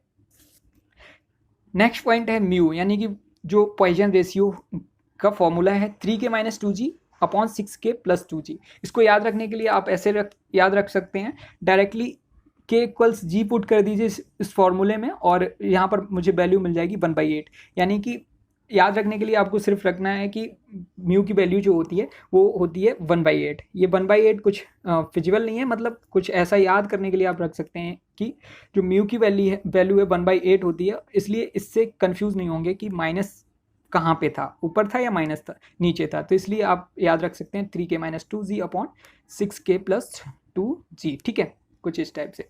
नेक्स्ट है बल्क मॉडुलस ई, तो इसको लिखते हैं 9kg अपॉन 3k+g, 3k+g, ठीक है। इसको याद रख लेना है। अब g/k का अगर रेशियो पूछा जाए तो आप सिंपली ऊपर जो फॉर्मूले मेरे पास थे, g की वैल्यू, g के फॉर्मूले में क्या होता है, e अपॉन 3 × 1 - 2 म्यू। और अगर, सॉरी, g के फॉर्मूले में थोड़ा सा गलत हो गया है, मैं दोबारा से बताता हूँ। जो g का फॉर्मूला होता है वो क्या होता है, e अपॉन 2 × 1 + म्यू। और अगर g के फॉर्मूले की बात करें तो वो, सॉरी, एक के फॉर्मूले की बात करूँ तो वो ये लिख रखा है, तो यहाँ से अपॉन करेंगे, इन दोनों को रिलेशन मिल जाएगा हमें जो ये दे रखा है, 3 × 1 - 2 म्यू अपॉन 2 + 1 म्यू, ठीक है। नेक्स्ट जो पॉइंट है वो है मटेरियल्स की प्रॉपर्टीज़ हैं थोड़ी सी, यानी कि मटेरियल को ऐसे डिफाइन करेंगे उनके कंपोजिशन के हिसाब से। तो सबसे पहला है आइसोट्रॉपिक मटेरियल। तो अगर सिमिलर प्रॉपर्टीज़ हैं किसी भी डायरेक्शन में किसी मटेरियल की तो वो कहलाएगा आइसोट्रॉपिक मटेरियल, ठीक है। किसी भी एक पॉइंट पर चेक करते हैं, किसी भी एक सेक्शन, क्रॉस सेक्शन पर अगर हम चेक करते हैं और सिमिलर प्रॉपर्टीज शो होती हैं उस मटेरियल में, तो वो क्या होगा, आइसोट्रॉपिक मटेरियल कहलाएगा। टोटल आइसोट्रॉपिक मटेरियल के लिए टोटल इलास्टिक कांस्टेंट होते हैं वो 4 होते हैं। मैं पहले बता चुका हूँ आपको, जो टोटल इलास्टिक कांस्टेंट हैं किसी भी ऐसे मटेरियल, आइसोट्रॉपिक मटेरियल के, वो कितने होते हैं, 4, ई, के, म्यू एंड जी, ठीक है। टोटल इंडिपेंडेंट इलास्टिक कांस्टेंट की अगर बात करेंगे तो वो होते हैं 2। कौन से 2, कोई भी 2 आप ले लीजिए, यानी कि कोई भी 2 इलास्टिक कांस्टेंट अगर आपको पता है किसी भी मटेरियल के, तो बाकी 2 इलास्टिक कांस्टेंट्स जो हैं वो हम निकाल सकते हैं उनकी हेल्प से। इसे कहते हैं इंडिपेंडेंट इलास्टिक कांस्टेंट, ठीक है। ऐसे ही सेकंड की बात करें, एनाइसोट्रॉपिक मटेरियल, इसके जस्ट डिफरेंस होता है, मतलब उल्टा होता है, different properties in each direction. किसी भी क्रॉस सेक्शन पर अगर हम उस मटेरियल को चेक करें तो वो अलग अलग डायरेक्शन में अलग अलग प्रॉपर्टीज शो करेगा। इसका इंपॉर्टेंट पॉइंट ये है, इसके टोटल 21 इंडिपेंडेंट इलास्टिक कांस्टेंट होते हैं, आपको याद रखना है। ऑर्थोट्रॉपिक मटेरियल क्या होता है, थर्ड देख लीजिए, डिफरेंस प्रॉपर्टीज इन 3 म्यूचुअल परपेंडिकुलर प्लेन और डायरेक्शन, यानी कि 3 म्यूचुअल परपेंडिकुलर डायरेक्शंस में अगर देखा जाए तो डिफरेंट प्रॉपर्टीज होती हैं, बट किसी एक डायरेक्शन की बात करेंगे तो उसमें सेम डायरेक्शन प्रॉपर्टीज होते हैं। जैसे कि ये कोई मेरे पास सर्कल है और इसका कुछ इस टाइप से ये है, तो इसके इस पार्ट में सेम प्रॉपर्टीज़ हैं, इस पार्ट में सेम प्रॉपर्टीज़ हैं, इस पार्ट में सेम प्रॉपर्टीज़ हैं, बट 3 म्यूचुअल डायरेक्शन में ये इससे कभी मैच नहीं करेगी, ये इससे कभी मैच नहीं करेगी, ये इससे कभी मैच नहीं करेगी, और तीनों एक दूसरे से भी कभी मैच नहीं करती। कुछ इस टाइप से इसका समझ सकते हैं आप, ठीक है। इसके टोटल इंडिपेंडेंट इलास्टिक कांस्टेंट होते हैं 9, आपको याद रखने हैं। और होमोजेनियस मटेरियल आप सिंपली पता होगा, सिमिलर कंपोजिशन होता है किसी भी क्रॉस सेक्शन पर। आप देख लीजिए, जैसे कि शुगर एंड वाटर का अगर सॉल्यूशन हम लें तो वो क्या होता है, एक होमोजेनियस सब्सटेंस होता है। तो होमोजेनियस मटेरियल कुछ इसी टाइप का होता है, ठीक है। फिफ्थ की बात करें, हेट्रोजीनियस मटेरियल, इससे जस्ट अपोजिट होता है। कंपोजिशन अगर कुछ ऐसा हो जिसमें ऑल क्रॉस सेक्शन पर, किसी भी क्रॉस सेक्शन पर हम चेक करें वो डिफर होगा, तो फिर उसे क्या कहेंगे, होमोजीनियस मटेरियल। जैसे कि हम सैंड को वाटर में मिक्स करें तो कभी मिक्स नहीं होता, तो उसकी जो, अगर हम क्रॉस सेक्शन किसी भी क्रॉस सेक्शन पर चेंज करेंगे तो वो अलग अलग प्रॉपर्टीज शो करेगा, ठीक है। अब नेक्स्ट बात कर लेते हैं वॉल्यूमेट्रिक स्ट्रेन की, जो कि हम पिछले इसमें थोड़ा सा बता चुके हैं। उनका फॉर्मूला टोटल वॉल्यूमेट्रिक स्ट्रेन का क्या होता है, delta V over B, strain in X direction plus strain in Y direction plus strain in Z direction. ये कुछ फॉर्मूला था पीछे। उसके बाद हमने देखा था कि स्फेरिकल के लिए क्या होता है और ऐसे रेक्टेंगुलर बार के लिए क्या होता है, वो आपको याद रख लेना है। ये यहाँ पर जो फॉर्मूला दे रखा है sigma X plus sigma Y plus sigma Z into 1 - 2 mu upon E, ये काफ़ी इंपॉर्टेंट फॉर्मूला है, आपको याद रख लेना है और नॉर्मली सबको याद भी होता है वॉल्यूमेट्रिक स्ट्रेन का फॉर्मूला, ठीक है। फर्स्ट पॉइंट इसमें जो है वो इंपॉर्टेंट है फॉर यूनिएक्सियल लोड या स्ट्रेस, यानी यूनिएक्सियल लोड किसी भी मेंबर पर आ रहे हैं तो उसके लिए जो डेल्टा वी ओवर बी यानी कि वॉल्यूमेट्रिक स्ट्रेन की वैल्यू है वो क्या होगी। देखिए एक साइड ही स्ट्रेस आ रहे हैं तो इस फॉर्मूले में हम सिर्फ सिग्मा एक्स की वैल्यू हमें पता है, बाकी सब जीरो है, यानी सिग्मा वाई जीरो है, सिग्मा जेड जीरो है। तो यहाँ सिग्मा एक्स की जगह सिग्मा रख दीजिए और फॉर्मूला मेरे पास आ जाता है sigma by E into 1 - 2 mu, ठीक है। ऐसे ही अगर हाइड्रोस्टैटिक कंडीशन की बात करें, यानी कि कोई भी ऐसे जगह पर जहाँ पर सेम प्रेशर एक्सर्ट हो रहा है तीनों फेसेस पर किसी भी मेंबर के, तो वो क्या होगी condition, hydrostatic condition. Hydrostatic condition का सिंपल एग्जांपल आप लीजिए, किसी भी भरे हुए पॉट में आप डुबा दीजिए कोई भी ब्लॉक कुछ इस टाइप का जो यहाँ पर दिखा रखा है, तो उसके सारे फेसेस पर जो अप्लाई होगा फोर्स वो क्या होगा, सेम होगा। तो इसको हम डिनोट करते हैं हाइड्रोस्टैटिक प्रेशर को सिग्मा एच से। तो तीनों प्रेशर सेम है, यानी कि सिग्मा एक्स भी सिग्मा एच है और ये सब सेम है, तो 3 सिग्मा एच हम लिख सकते हैं यहाँ पर। और जो भी फॉर्मूला है 1 - 2 म्यू और अपॉन में ई, ठीक है। यहाँ से इंपॉर्टेंट है काफ़ी, हमने अभी पढ़ा था बल्क मॉडुलस के, ठीक है। जो फॉर्मूला अभी मैंने लिखा है ये, इसको हम चेंज कर सकते हैं delta V over B equals, इसको चेंज करके हम लिख लेते हैं सिग्मा एच अपॉन ये जो 1 - 2 म्यू है इसको ई अपॉन 1 - 2 म्यू लिख सकते हैं, और ये जो 3 है इसको भी नीचे ले जा सकते हैं। तो ये जो फॉर्मूला है ये किसका होता है, बल्क मॉडुलस का। तो यानी कि हम लिख सकते हैं delta V over V equals sigma H over K, जो कि मैंने यहाँ पर लिख रखा है। काफ़ी इंपॉर्टेंट फॉर्मूला है, बहुत बार पूछा गया है और ये डायरेक्टली पूछ लेता है वॉल्यूमेट्रिक स्ट्रेन जो होता है वो किसका रेशियो होता है, तो आपको बताना है हाइड्रोस्टैटिक प्रेशर और बल्क मॉडुलस का। और सिंपल अगर पूछेगा तो पूछ लेगा वॉल्यूमेट्रिक टोटल जो स्ट्रेन होता है, या फिर वॉल्यूमेट्रिक यानी चेंज इन वॉल्यूम किसी भी मेंबर में होगा हाइड्रोस्टैटिक कंडीशन के कारण, तो 3 चीज़ें दे देगा और पूछ लिया जाएगा टोटल चेंज इन वॉल्यूम क्या होगा, तो आपको सिंपली इसी फॉर्मूले से निकालना है। तो ये जो फॉर्मूला है काफ़ी इंपॉर्टेंट है, आपको याद रखना है।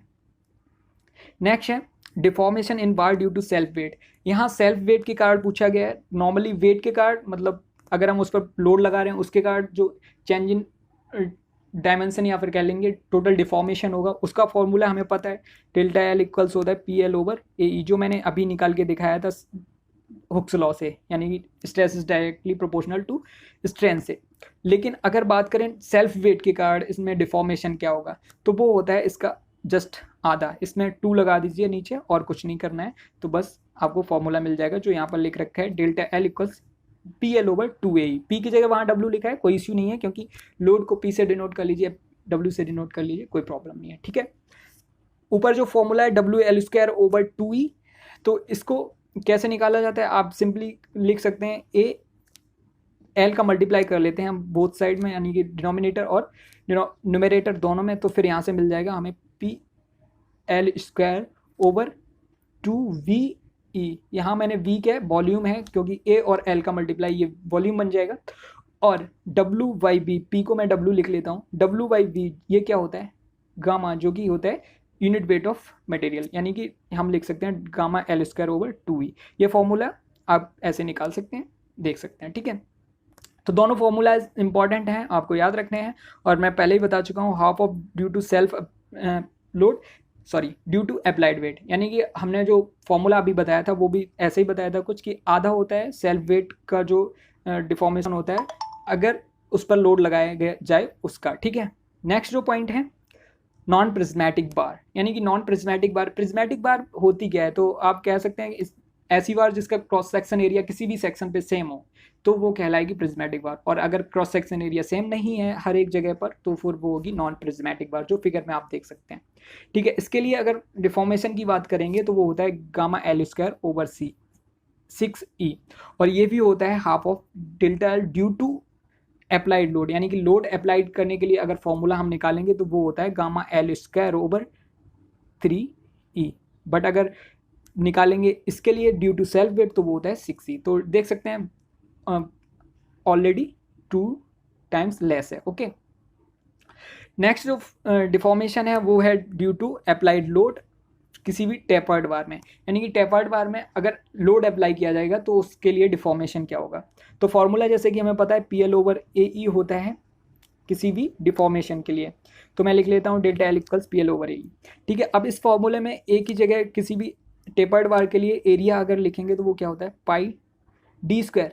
तो D स्क्वायर टेपर्ड बार के लिए D स्क्वायर नहीं कर सकते क्योंकि यहाँ पर D1 और D2 होते हैं, तो हम लिख सकते हैं D1 इंटू D2 और इंटू E ओवर जो 4 होता है 4 ऊपर पहुँच जाएगा तो 4PL ओवर D1 पाई D1 ओवर D2, ये फॉर्मूला हो जाएगा। ठीक है, यहाँ पर मैंने लिख रखा है ये delta L equals 4PL over पाई E D1 D2। ठीक है, ऐसे ही अगर बात करें अगर डाया सेम हो यानी कि D1 इक्वल्स D2 तो कोई इश्यू नहीं है, यहाँ पर D1 की जगह भी D रख दीजिए और यहाँ D2 की जगह भी D रख दीजिए, तो ये इनका स्क्वायर हो जाएगा जो कि इधर लिख रखा है delta L equals 4PL over पाई E D स्क्वायर। ठीक है, नेक्स्ट जो पॉइंट है टेम्परेचर स्ट्रेसेस, यानी कि किसी भी मेंबर में अगर टेम्परेचर की कारण क्या स्ट्रेसेस जनरेट होंगे और उनके कारण स्ट्रेन क्या होगा किसी भी मेंबर में, तो इसके बारे में डिस्कस करेंगे। तो सबसे पहला है strain due to change temperature, यानी टेम्परेचर चेंज के कारण उसमें स्ट्रेन क्या होगा। तो आपको पता है अगर किसी भी मेंबर में टेम्परेचर इंक्रीज किया जाता है तो वो उसका जो स्ट्रेन होगा वो भी इंक्रीज करेगा, और अगर डिक्रीज किया जाएगा तो वो भी डिक्रीज करेगा। तो यानी कि सीधा हम कह सकते हैं डेल्टा एल यानी कि strain is directly proportional to temperature. ठीक है, चेंज इन टेम्परेचर। ऐसे ही इसको अगर हम प्रोपोर्शनल हटाते हैं तो यहाँ पर कांस्टेंट एक आ जाएगा वो अल्फा। अल्फा क्या है, यहाँ पर थर्मल कोफिशिएंट है किसी भी मटेरियल का, तो delta L over L equals हो जाएगा अल्फा डेल्टा टी। ठीक है, इसको हम ऐसे भी लिख सकते हैं डेल्टा एल यानी कि डिफॉर्मेशन की बात करेंगे तो हम उसको लिख सकते हैं direct delta L equals L alpha delta T. ठीक है, ये जो यहाँ पर लिख रखा है।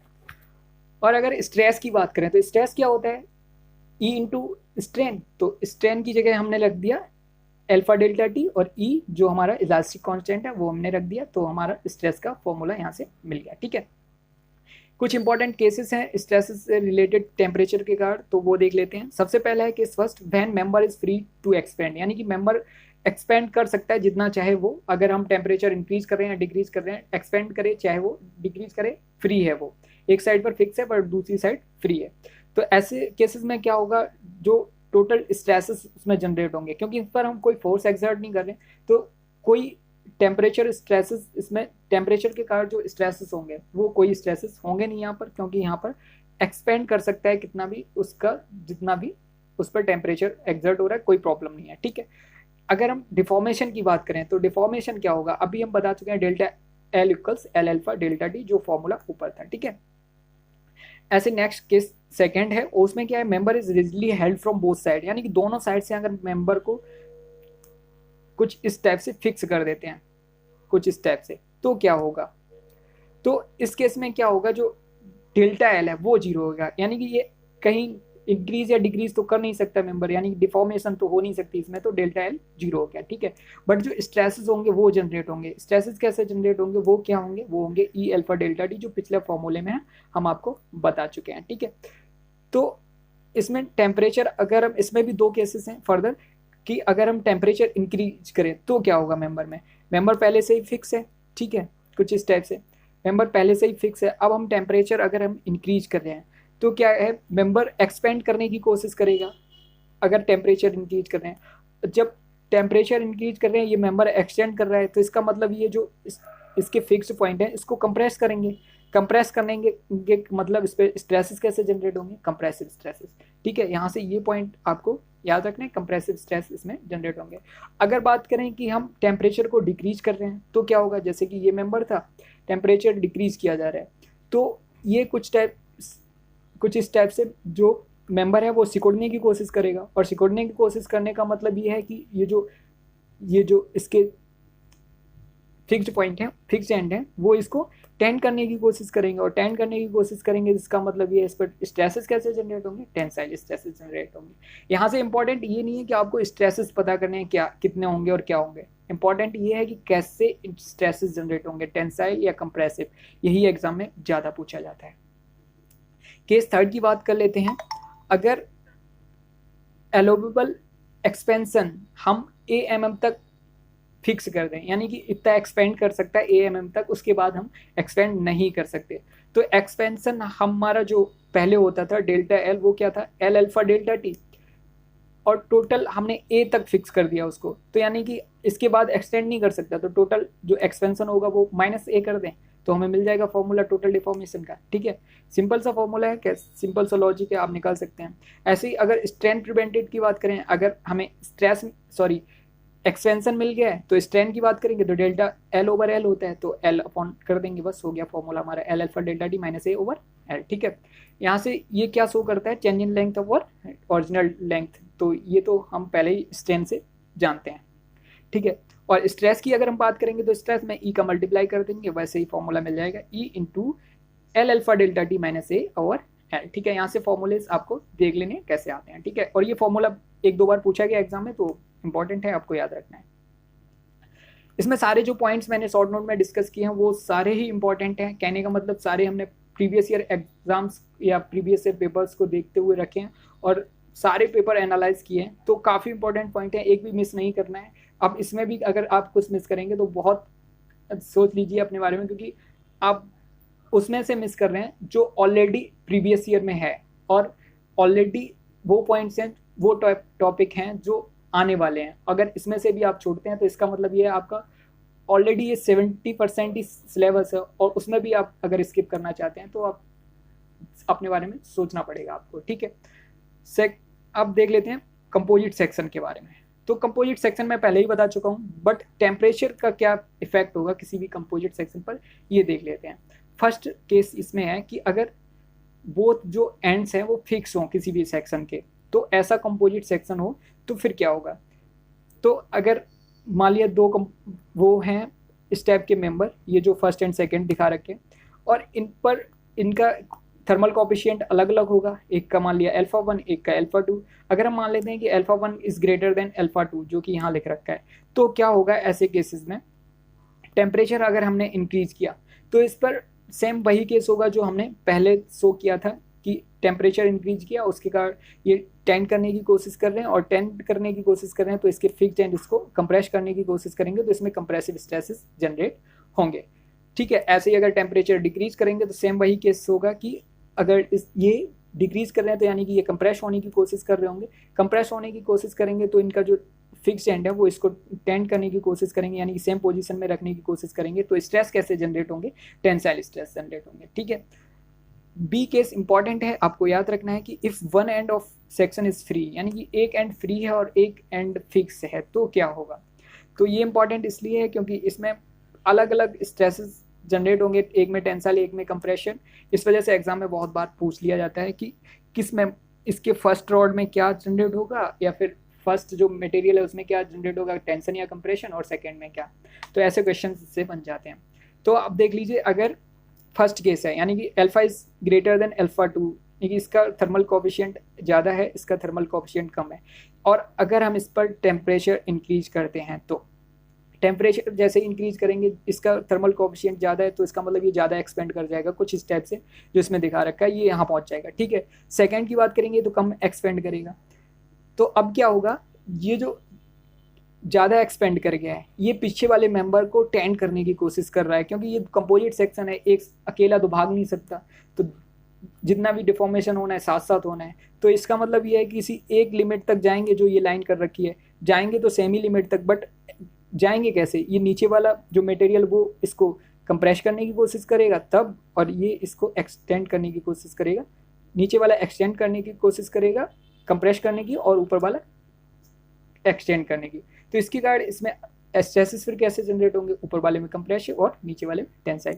इसको याद रखने के लिए सिंपल सा आप लॉजिक लगा सकते हैं कि जैसे ही मैंने कुछ स्टेप से बनाई हैं रॉड्स, ये कंपोजिट सेक्शन है और इस सेक्शन में अगर मैंने मान लिया स्ट्रेसेस जनरेट किए, ये एक्सटेंड करके यहाँ पहुँच गई, नेक्स्ट पहुँच गई एक्सटेंड करके यहाँ पे, तो आप सिंपल लाइन ड्रॉ कर लीजिए, क्योंकि इसका ज़्यादा है तो इसको ज़्यादा एक्सपेंशन दिखाना है और इसका कम है तो इसको कम एक्सपेंशन दिखाना है।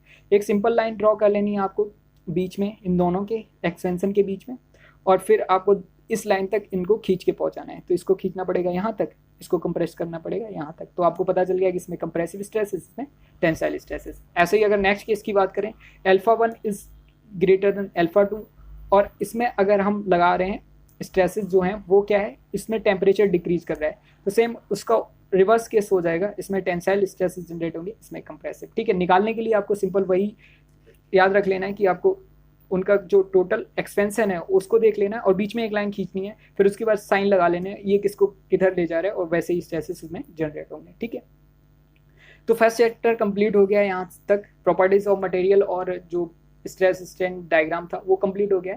सेकेंड चैप्टर है bending moment and shear force, तो इसके बारे में डिस्कस करते हैं। इसमें सबसे पहली हेडिंग है टाइप्स ऑफ लोड। तो टाइप्स ऑफ लोड में 3 टाइप से लोड को डिवाइड किया गया है। सबसे पहले है पॉइंट लोड। तो मान लिया मेरे पास कोई एक सिंपली सपोर्टेड बीम थी कुछ इस टाइप से, इस पर एक पॉइंट लोड कुछ इस टाइप कैसे एक्ट करेगा, यानी कि किसी एक पॉइंट पर लोड एक्ट कर रहा है। ठीक है, तो उसे कहते हैं पॉइंट लोड। ठीक है, ऐसे नेक्स्ट है यूडीएल। तो UDL all over span same load act कर रहा होता है, यानी कि पूरी स्पान पर एक ही जैसा लोड एक्ट कर रहा है कुछ इस टाइप से, यहाँ पर भी, यहाँ पर भी, यहाँ पर भी, यानी सेम लोड एक्ट कर रहा है। इसको सॉल्व करने के लिए क्या करते हैं, इसको सॉल्व करने के लिए अगर स्पान की लेंथ L है किसी भी बीम की, तो सॉल्व करने के लिए इसकी इंटेंसिटी हमें दे रखी होती है W न्यूटन पर मीटर। ठीक है, तो इंटेंसिटी जो W है उसको स्पान से मल्टीप्लाई कर देंगे तो मुझे टोटल जो भी लोड इस पर अप्लाई हो रहा होगा W, वो मिल जाएगा WL। तो इसका ये जो WL है ये वर्क कहाँ पे करेगा, तो इसके CG पर, यानी कि इस रेक्टेंगल जो एक फॉर्म हो रहा है इसके CG पर, और ये जो इसके रेक्टेंगल का CG होगा यहाँ पर, यानी कि किसी भी अगर साइड से देखें किसी भी साइड से, तो वो L/2 डिस्टेंस पर वर्क करेगा। ठीक है, नेक्स्ट पॉइंट है UBL। तो UBL क्या होता है, यूनिफॉर्मली वेरिंग लोड। तो यूनिफॉर्मली वेरिंग लोड कुछ इस टाइप से वर्क करता है कि हमें जो लोड होता है, लोड की इंटेंसिटी या तो डिक्रीज कर रही होगी सेम, या तो फिर इंक्रीज कर रही होगी, यानी कि कुछ इस टाइप से मेरे पास स्पान है और इस पर लोड एक्ट करेगा, या तो फिर कुछ इस टाइप से डिक्रीज होता हुआ, या फिर हम कह सकते हैं ये कुछ इस टाइप से वर्क करेगा इंक्रीज होता हुआ। ठीक है, इसको सॉल्व करने के लिए कुछ नहीं है, ये ट्रायंगल एक फॉर्म हो रहा है, कुछ इस टाइप से लोड एक्ट हो रहे होंगे, तो ये ट्रायंगल फॉर्म हो रहा है, इसका ट्रायंगल का एरिया निकाल लेंगे तो मुझे मिल जाएगा हाफ WL, ये होगा टोटल लोड। ठीक है, W। और अगर इसकी इंटेंसिटी की बात करूं कि ये कहाँ पर वर्क करेगा, फिर से CG पर, यानी कि किसी अगर ये ट्रायंगल होता है तो ट्रायंगल का CG कहाँ होता है, इसके टॉप से होता है, टॉप से 2L/3 पर, और बेस से L/3 डिस्टेंस पर। ठीक है, तो ये आपको सिंपल सी चीजें हैं, याद होंगी। नेक्स्ट जो पॉइंट है इक्विलिब्रियम इक्वेशन। तो इक्विलिब्रियम इक्वेशन क्या होती है, वो इक्वेशन जो किसी भी स्ट्रक्चर में जो फोर्सेस आ रहे हैं उनको एनालाइज करने के लिए यूज की जाती है, तो उन्हें कहते हैं हम इक्विलिब्रियम इक्वेशन। ठीक है, तो 2D प्लेन के लिए जो इक्वेशंस होती हैं, टोटल नंबर ऑफ वो कितनी होती हैं, 3। यहाँ से सिर्फ आपके लिए ये इंपॉर्टेंट है कि total number of equilibrium equation क्या होती है, और एग्जाम में पूछा भी गया है किसी भी 2D प्लेन के लिए, तो वो क्या होती हैं, 3। 3D प्लेन के लिए बात करें तो ये होती हैं 6। ठीक है, कौन कौन सी होती है मैं बता देता हूँ। 2D प्लेन के लिए होती हैं ये sigma V = 0, summation of H = 0, और समेसन ऑफ M = 0।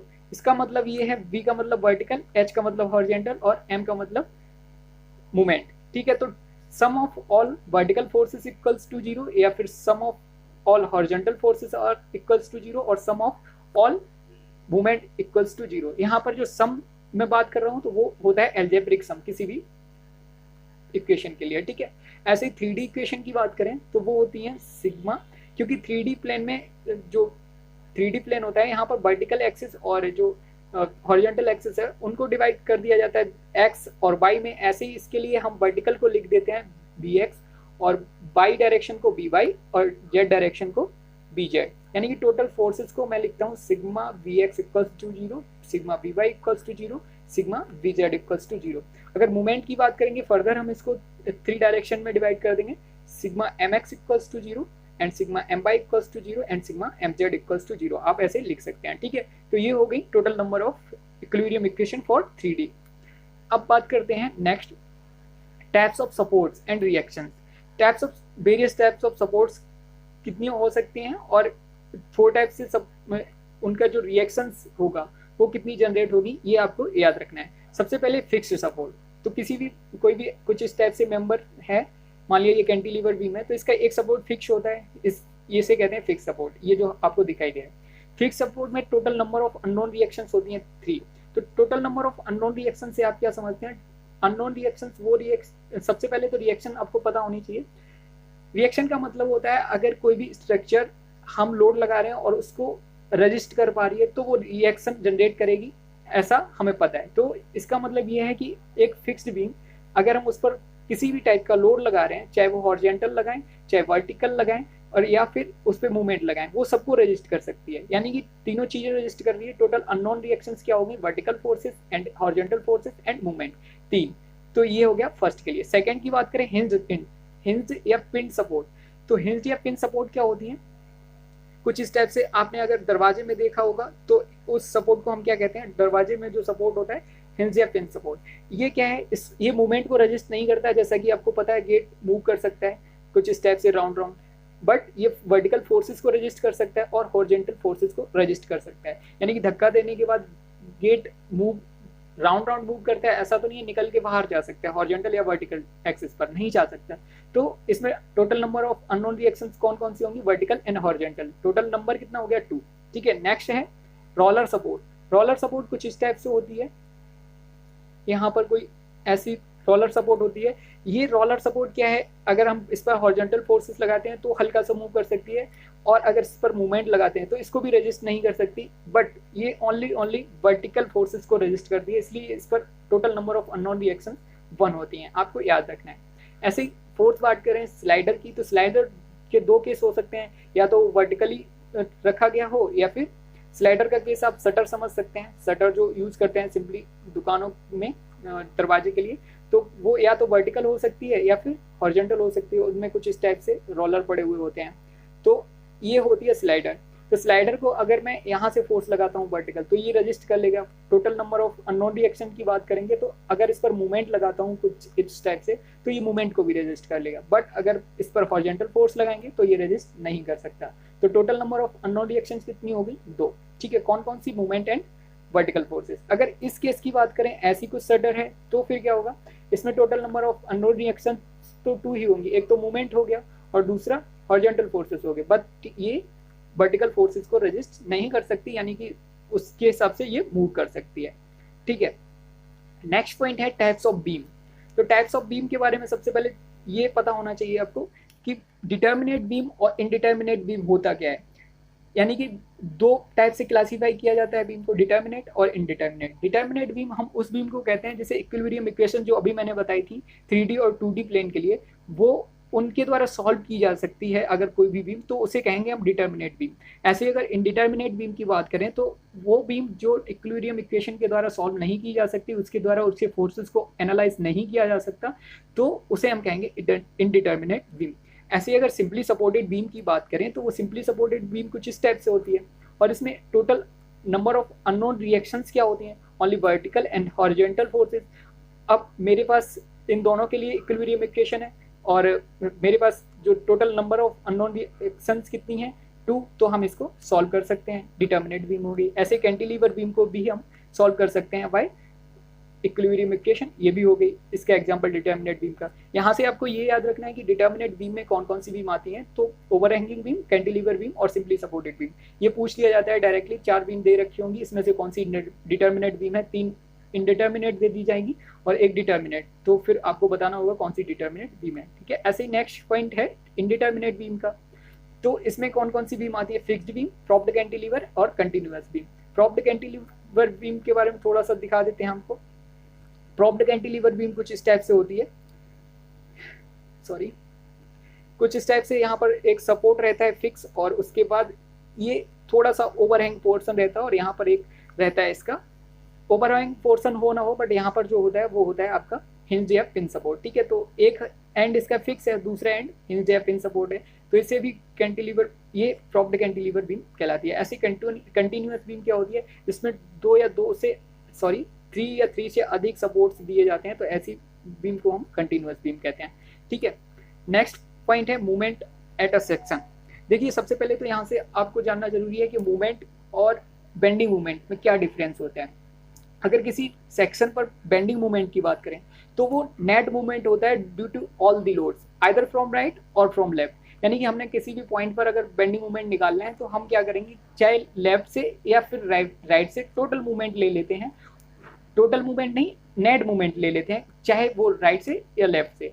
बट अगर मूवमेंट की बात करेंगे, ओनली मूवमेंट की बात करेंगे, तो टोटल जितना भी फोर्सेस एक्ट कर रहे हैं उस पॉइंट पर, तो वहां से परपेंडिकुलर डिस्टेंस मूवमेंट जैसे हम निकालते हैं फोर्स इनटू परपेंडिकुलर डिस्टेंस, तो यानी कि मूवमेंट निकालने के लिए यहाँ पर नेट मूवमेंट नहीं लिया जाता, यहाँ सीधा सीधा हम निकाल लेते हैं फोर्स इनटू परपेंडिकुलर डिस्टेंस से मूवमेंट। ठीक है, तो नेक्स्ट इसमें एक नोट पॉइंट है, ये आपको याद रखना है, किसी भी बीम के लिए हम एज्यूम करते हैं, ऐसा मान के चलते हैं कि उस पर मूवमेंट जनरेट ना हो कभी भी, तो इसलिए हम कहते हैं कि मूवमेंट ऑफ मतलब किसी भी बीम पर जो मूवमेंट होंगे टोटल वो 0 होंगे, किसी भी पॉइंट पर मूवमेंट के किसी भी पॉइंट पर बीम के किसी भी पॉइंट पर मूवमेंट 0 होंगे, बट बेंडिंग मूवमेंट मे और मे नॉट बी 0, मतलब 0 हो भी सकते हैं नहीं भी हो सकते हैं, जैसा कि आप जब सॉल्व करते होंगे बीम तो देखते होंगे। अच्छा, जहाँ पर बेंडिंग मूवमेंट 0 होता है उस पॉइंट को हम क्या कहते हैं, पॉइंट ऑफ कॉन्ट्राफ्लेक्चर। लेकिन यहाँ पर एक गलत आप कह सकते हैं कि जरूरी नहीं है जिस पॉइंट पर बेंडिंग मूवमेंट 0 हो उसको पॉइंट ऑफ कॉन्ट्राफ्लेक्चर कहेंगे। पॉइंट ऑफ कॉन्ट्राफ्लेक्चर के लिए एक अनिवार्य शर्त ये भी है कि वहां पर जो बेंडिंग मूवमेंट डायग्राम है वो अपना साइन भी चेंज करना चाहिए। ठीक है, तो नेक्स्ट है heading shear force. Shear force क्या होता है, नेट फोर्स होता है किसी भी पॉइंट पर, चाहे वो राइट से निकाल लीजिए किसी भी बीम पर या फिर लेफ्ट से, यानी नेट फोर्स चाहे राइट से निकालें या फिर लेफ्ट से, तो उसे हम क्या कहेंगे, शियर फोर्स। ठीक है, ऐसे ही हम नेक्स्ट हेडिंग की बात करेंगे, shear force and bending movement diagram due to applied load, यानी कि वेरियस टाइप के लोड अगर दे रखे हैं आपको और पूछा जाए आपसे कि इसके लिए bending movement and shear force diagram क्या होंगे, तो मैं सिंपली बता देता हूँ, अगर कोई लोड एक्ट नहीं कर रहा है किसी भी मेंबर पर तो शियर फोर्स क्या होगा, एक सिंगल लाइन होगी, और अगर बेंडिंग मूवमेंट की बात करें तो रेक्टेंगल होता है। ठीक है, ऐसे ही अगर पॉइंट लोड एक्ट कर रहा है किसी भी मेंबर पर और उस पर उसके लिए अगर हम शियर फोर्स डायग्राम की बात करें, यहाँ पर मैं लिख देता हूँ, ये SFD है और ये VMD है।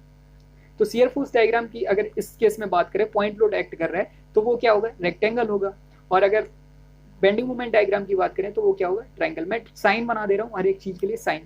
तो UDL के लिए अगर बात करें तो UDL में क्या होता है, जो लोड होता है वो किस टाइप से रेक्टेंगल की तरह वर्क करता है, तो यहाँ पर ट्रायंगल हो जाएगा ये जो शियर फोर्स डायग्राम है, और जो बेंडिंग मूवमेंट डायग्राम है वो क्या हो जाता है, क्वाड्रेटिक पैराबोला। यहाँ पर हम लिखेंगे क्वाड्रेटिक पैराबोला। ठीक है, QUADRATIC वो जो भी है आप देख लीजिएगा। तो क्वाड्रेटिक पैराबोला होता है। ऐसे UBL की बात करें तो ये ट्रायंगुलर फॉर्म में कुछ वर्क करता है, जो भी लोड होता है उसके लिए। अगर हम क्वाड्रेटिक UBL के लिए बात करेंगे तो UBL के लिए जो एक्ट करेगा SFD, तो SFD किस टाइप का होगा, वो होगा क्वाड्रेटिक पैराबोला। बट अगर BMD की बात करेंगे तो वो होता है क्यूबिक पैराबोला। आपको ये एक चीज आप ऐसे याद रख सकते हैं इसको, जब इसको हम याद रख सकते हैं डिग्री ऑफ कर्वेचर किसी भी डायग्राम का, जैसे कि रेक्टेंगल के लिए डिग्री ऑफ कर्वेचर क्या होता है, वो होता है 0। ऐसे ही अगर पॉइंट लोड एक्ट कर रहा है तो यहाँ पर रेक्टेंगल के लिए 0 डिग्री है, ऐसे ही इसको 1 डिग्री इंक्रीज कर सकते हैं और यहाँ पर ट्रायंगल बन जाएगा। UDL 0 डिग्री होता है और इसको 1 डिग्री इंक्रीज करके 1 डिग्री हो गया यानी ट्रायंगल, और फिर 1 डिग्री इंक्रीज करेंगे 2 डिग्री यानी क्वाड्रेटिक पैराबोला। ऐसे अगर UBL की बात करें 1 डिग्री ट्रायंगल और 2 डिग्री क्या हो गया, वो इसका क्वाड्रेटिक पैराबोला, एंड 3 डिग्री क्या हो गया, क्यूबिक पैराबोला। तो ऐसे इसको याद रख सकते हैं, यानी कि किसी भी CFO लोड से 1 डिग्री इंक्रीज कर दो तो वो SFD डायग्राम मिल जाता है, और फिर 1 डिग्री इंक्रीज कर दो फर्दर तो वो बेंडिंग मोमेंट डायग्राम मिल जाता है। ठीक है, ऐसे आप इसको याद रख सकते हैं। नेक्स्ट जो पॉइंट है, relationship between shear force, bending moment and load intensity. तो इनमें क्या रिलेशन होता है, बहुत इंपॉर्टेंट पॉइंट है, बहुत बार एग्जाम में पूछा जाता है कि स्लोप किसी भी पॉइंट पर शियर फोर्स डायग्राम का जो स्लोप है वो क्या बताता है, तो हम सिंपली आंसर लगा देते हैं कि लोड इंटेंसिटी। लेकिन वो आता कहाँ से है, the rate of change of shear force becomes equals to the load. ये पॉइंट आपको याद रखना है कि किसी भी मेंबर में डीवी ओवर डीएक्स यानी कि जो rate of change of shear force है वो होता है लोड, उसकी लोड इंटेंसिटी के बराबर, ठीक है।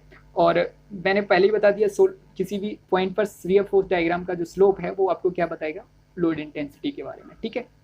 नेक्स्ट जो पॉइंट है, the rate of change of bending moment become equals to shear force, यानी कि अगर मैं किसी भी बेंडिंग मोमेंट डायग्राम का किसी भी जगह पर स्लोप को अगर मेजर कर लेता हूं तो वो क्या देगा, उस जगह पर शियर फोर्स डायग्राम दे देता है, ठीक है।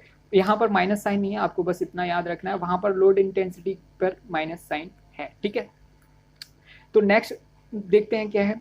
नेक्स्ट पॉइंट है, कुछ इंपॉर्टेंट पॉइंट्स हैं, अगर किसी भी बीम पर कपल एक्ट कर रहा हो तो उसके लिए आप bending moment and shear force diagram कैसे सॉल्व करेंगे। इसमें देखिए मैंने मैक्सिमम बेंडिंग मोमेंट और वेरियस जो कंडीशंस होती हैं maximum bending moment and shear force के लिए जो केस होते हैं उनके बारे में फॉर्मूलाज नहीं दिए हैं, क्योंकि मुझे लगता है जो क्वेश्चंस 1 मिनट में सॉल्व हो जाते हैं तो वो उनको रटने की ज़रूरत नहीं होती है, और फिर वो काफ़ी ज़्यादा पूछे भी गए हैं और अब वो लेवल नहीं रहा है पेपर्स का जो आजकल वो पूछे भी बहुत कम जाते हैं। तो रियरली जो चीज़ें आती हैं वो उनको मैं इसमें नहीं रखा हूँ, या फिर सबको ही पता होता है वो चीज़ें इसमें नहीं रखी गई हैं।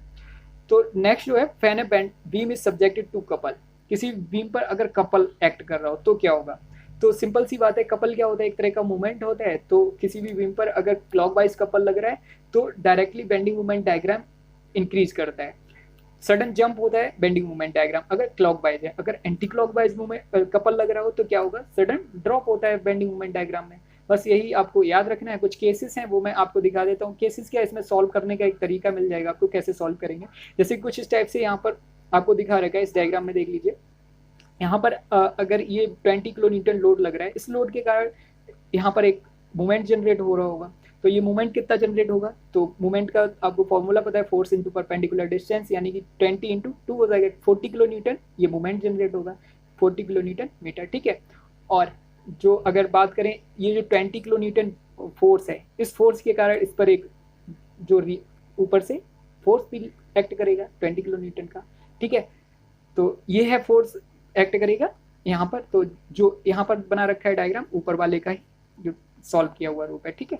ऐसे ही सेकंड की बात करें तो सेकंड में भी क्या है कि यहाँ पर कुछ इस टाइप से लोड लग रहा है इस साइड, तो 10 किलो न्यूटन है, फोर्स इंटू परपेंडिकुलर डिस्टेंस से हम निकाल सकते हैं मूवमेंट, यानी कि क्लॉकवाइज यहाँ पर मूवमेंट वर्क करेगा सी पॉइंट पर, तो सी पॉइंट पर हमने क्लॉकवाइज मूवमेंट लगा दिया है।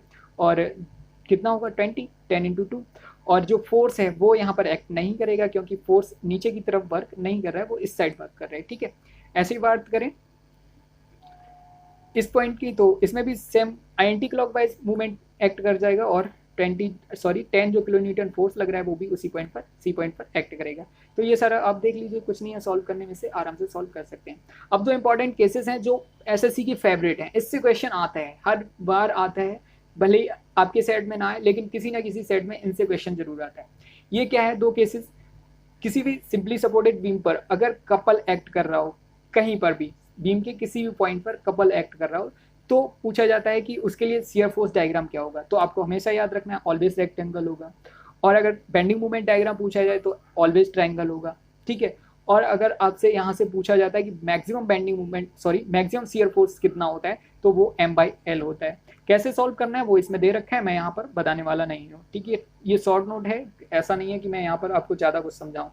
तो ऐसे ही पूछा जाए कि अगर मैक्सिमम बेंडिंग मोमेंट तो वो 3M/4 होता है, ये पूछा नहीं जाता है। बस आपको इसको याद रखना है कि ट्रायंगल होता है ऑलवेज जो बेंडिंग मोमेंट डायग्राम है, और रेक्टेंगल होता है शियर फोर्स डायग्राम, ठीक है। ऐसे ही यहाँ से पॉइंट ऑफ कॉन्ट्राफ्लेक्चर के बारे में पूछा जाता है कि कहाँ पर होगा, तो आपको हमेशा याद रखना है पॉइंट ऑफ कॉन्ट्राफ्लेक्चर। अगर बात करें कि किसी भी बीम में ओनली कपल लग रहा है तो पॉइंट ऑफ कॉन्ट्राफ्लेक्चर उसी कपल वाले सेम पॉइंट पर होगा, यानी कि सी पॉइंट पर कपल लग रहा है तो सी पॉइंट पर ही आपको पॉइंट ऑफ कॉन्ट्राफ्लेक्चर जो यहाँ पर है दिख रहा होगा, पॉइंट ऑफ कॉन्ट्राफ्लेक्चर जहाँ पर बेंडिंग मोमेंट डायग्राम अपना साइन चेंज करता है, ठीक है।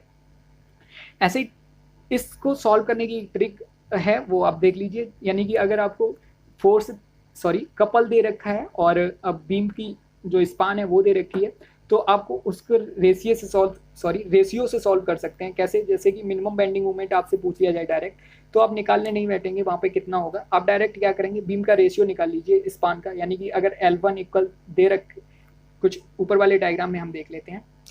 इस डायग्राम में अगर दे रखा हो आपको ये L1 है और ये L2 है, ठीक है। अगर इनकी स्पान हमें दे रखी है, ये 3 है, ये 2 है, कुछ इस टाइप से, तो क्या होगा, अभी तो इसमें मूवमेंट वैसे बीच में वर्क कर रहा है, तो ऐसा नहीं मानना है आपको यहाँ पर, सॉरी बीच में भी नहीं है, बट डायग्राम कुछ ठीक से नहीं बना है। तो इसमें देख लेना कि यहाँ पर L1 और L2 मैंने मान लिया है। अगर ये स्पान 3 मीटर है, ये 2 मीटर है, और टोटल जो कपल एक्ट कर रहा है वो 100 किलोमीटर मीटर का है। तो अगर आपको ये सॉल्व करना है तो रेशियो आपको पता है 2:3 का है, ठीक है। तो मिनिमम बेंडिंग मोमेंट के लिए हम क्या लेंगे, मिनिमम स्पान को, यानी कि 2 अपॉन जो टोटल रेशियो ऐड करना होता है अपॉन 5 इंटू 100, यहाँ से निकालेंगे तो ये हो जाएगा 5 से ये 20 टाइम्स और 40, तो यानी मिनिमम बेंडिंग मोमेंट हमने निकाल लिया है। और ऐसे ही अगर मैक्सिमम निकालना हो तो 3/2 कर लेंगे, सॉरी 3/5 कर लेंगे इंटू 100, और यहाँ से आ जाएगा मेरा 60। तो मैक्सिमम और मिनिमम बेंडिंग मोमेंट आपसे पूछे जाते हैं और आपको ट्रिक से निकाल लेना है, कोई प्रॉब्लम नहीं है यहाँ पर, ठीक है। सेकेंड जो केस है वो भी काफ़ी इंपॉर्टेंट है। इसमें क्या है, आपके जो कॉर्नर हैं, यानी कि जो इसके रिएक्शंस हैं जहाँ पर जनरेट हो रही हैं, या फिर कह सकते हैं जो टोटल कपल दोनों एक्ट कर रहे हैं वो दोनों सपोर्ट्स पर एक्ट कर रहे हैं। तो ऐसे केस में क्या होता है, जो शियर फोर्स होगा वो ऑलवेज 0 होता है, सिंगल लाइन होती है, ये आपको याद रखना है। और जो बेंडिंग मोमेंट डायग्राम होता है वो ऑलवेज रेक्टेंगल होता है, ठीक है। और रेक्टेंगल होता है, होता कितना है, वो जितना भी कपल उस पर एक्ट कर रहे होंगे, ठीक है। तो यहाँ से आपको ये पॉइंट दे रखे हैं, shear force each and every section या each and every point is 0, पहले ही बता चुका हूँ। और जो बेंडिंग मोमेंट डायग्राम रेक्टेंगल होगा, और इन दिस केस, इस केस को हम कंसीडर करते हैं परफेक्ट बेंडिंग केस। क्यों? क्योंकि यहाँ पर shear force diagram always 0 and bending moment, सबसे पहले आपको इसमें ये पता होना चाहिए कि होता क्या है परफेक्ट बेंडिंग केस। तो परफेक्ट बेंडिंग केस में शियर फोर्स जो होता है वो ऑल ओवर स्पान 0 होना चाहिए, और बेंडिंग, अगर परफेक्ट बेंडिंग की बात करें तो क्या होता है वहाँ पर बेंडिंग मूवमेंट क्या होना चाहिए, मैक्सिमम होना चाहिए, ठीक है। तो इस केस में आप देख सकते हैं bending movement all over span maximum है, तो यहाँ से लेकर यहाँ तक जो हम इसको क्या कह सकते हैं, परफेक्ट बेंडिंग, ठीक है। अब नेक्स्ट इसमें कुछ इंपॉर्टेंट पॉइंट्स हैं। पॉइंट ऑफ जीरो शियर क्या होता है, तो जहाँ पर जो शियर फोर्स डायग्राम होता है वो अपना साइन चेंज करता है, उसे क्या कहते हैं, पॉइंट ऑफ जीरो शियर, तो आपको याद रखना है।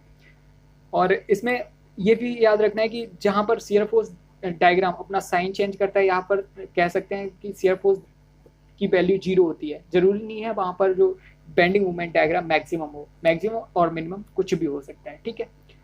पॉइंट ऑफ कॉन्ट्राफ्लेक्चर मैं पीछे बता चुका हूँ। ऐसे ही नेक्स्ट जो पॉइंट इंपॉर्टेंट है, फॉर अ पर्टिकुलर केस, किसी भी एक पर्टिकुलर केस के लिए point of contraflexure, point of vertical hinge and point of inflection same हो सकते हैं। तो यहाँ पर पॉइंट ऑफ कॉन्ट्राफ्लेक्चर आपको पता है, वर्चुअल हिंज क्या होता है मैं आपको बता देता हूँ। अगर कोई भी मेंबर है मेरे पास कुछ इस टाइप से, मान लिया फिक्स्ड बीम है, और यहाँ पर एक बीच में कुछ इस टाइप से हिंज क्रिएट कर दिया जाता है, तो इस पॉइंट पर मूवमेंट क्या होगा, ऑलवेज 0 होगा, ठीक है। तो इस पॉइंट को क्या कहते हैं, पॉइंट ऑफ वर्चुअल हिंज कहा जाता है, ठीक है। तो किसी भी एक फिक्स एक केस के लिए पर्टिकुलर जो वर्चुअल हिंज और पॉइंट ऑफ कॉन्ट्राफ्लेक्चर है और पॉइंट ऑफ इन्फ्लेक्शन है वो सेम हो सकते हैं। पॉइंट ऑफ इन्फ्लेक्शन किसे कहते हैं, तो देख लीजिए शियर फोर्स डायग्राम जो होता है, अगर उसका जो कर्वेचर है अपना कर्वेचर चेंज करता है, सॉरी शियर फोर्स डायग्राम का कर्वेचर जहाँ पर चेंज होता है उसे हम क्या कहते हैं, कहते हैं पॉइंट ऑफ इन्फ्लेक्शन, ठीक है। तो यहाँ तक मैंने सेकेंड चैप्टर डिस्कस कर लिया है, और नेक्स्ट जो रिमेनिंग चैप्टर्स हैं या रिमेनिंग बचा हुआ पार्ट है वो डिस्कस करेंगे अपने नेक्स्ट वीडियो में। और जो भी नेक्स्ट वीडियो आएगा उसकी अपडेट अगर आपको चाहिए तो आपको सब्सक्राइब करना होगा चैनल को, और make sure press the bell icon button, जिससे कि टाइमली आपको नोटिफिकेशन मिल सके। और एक चीज़ और कि इसको पूरे लेक्चर को मैं 3 पार्ट में, जैसा कि मैं आपको बता चुका हूँ, डिवाइड करा है, तो तीनों लेक्चर आपको जल्दी ही अपलोड मिलेंगे प्लेलिस्ट में, तो आप प्लेलिस्ट को विजिट करते रहिएगा। So thank you for watching and as always all the best.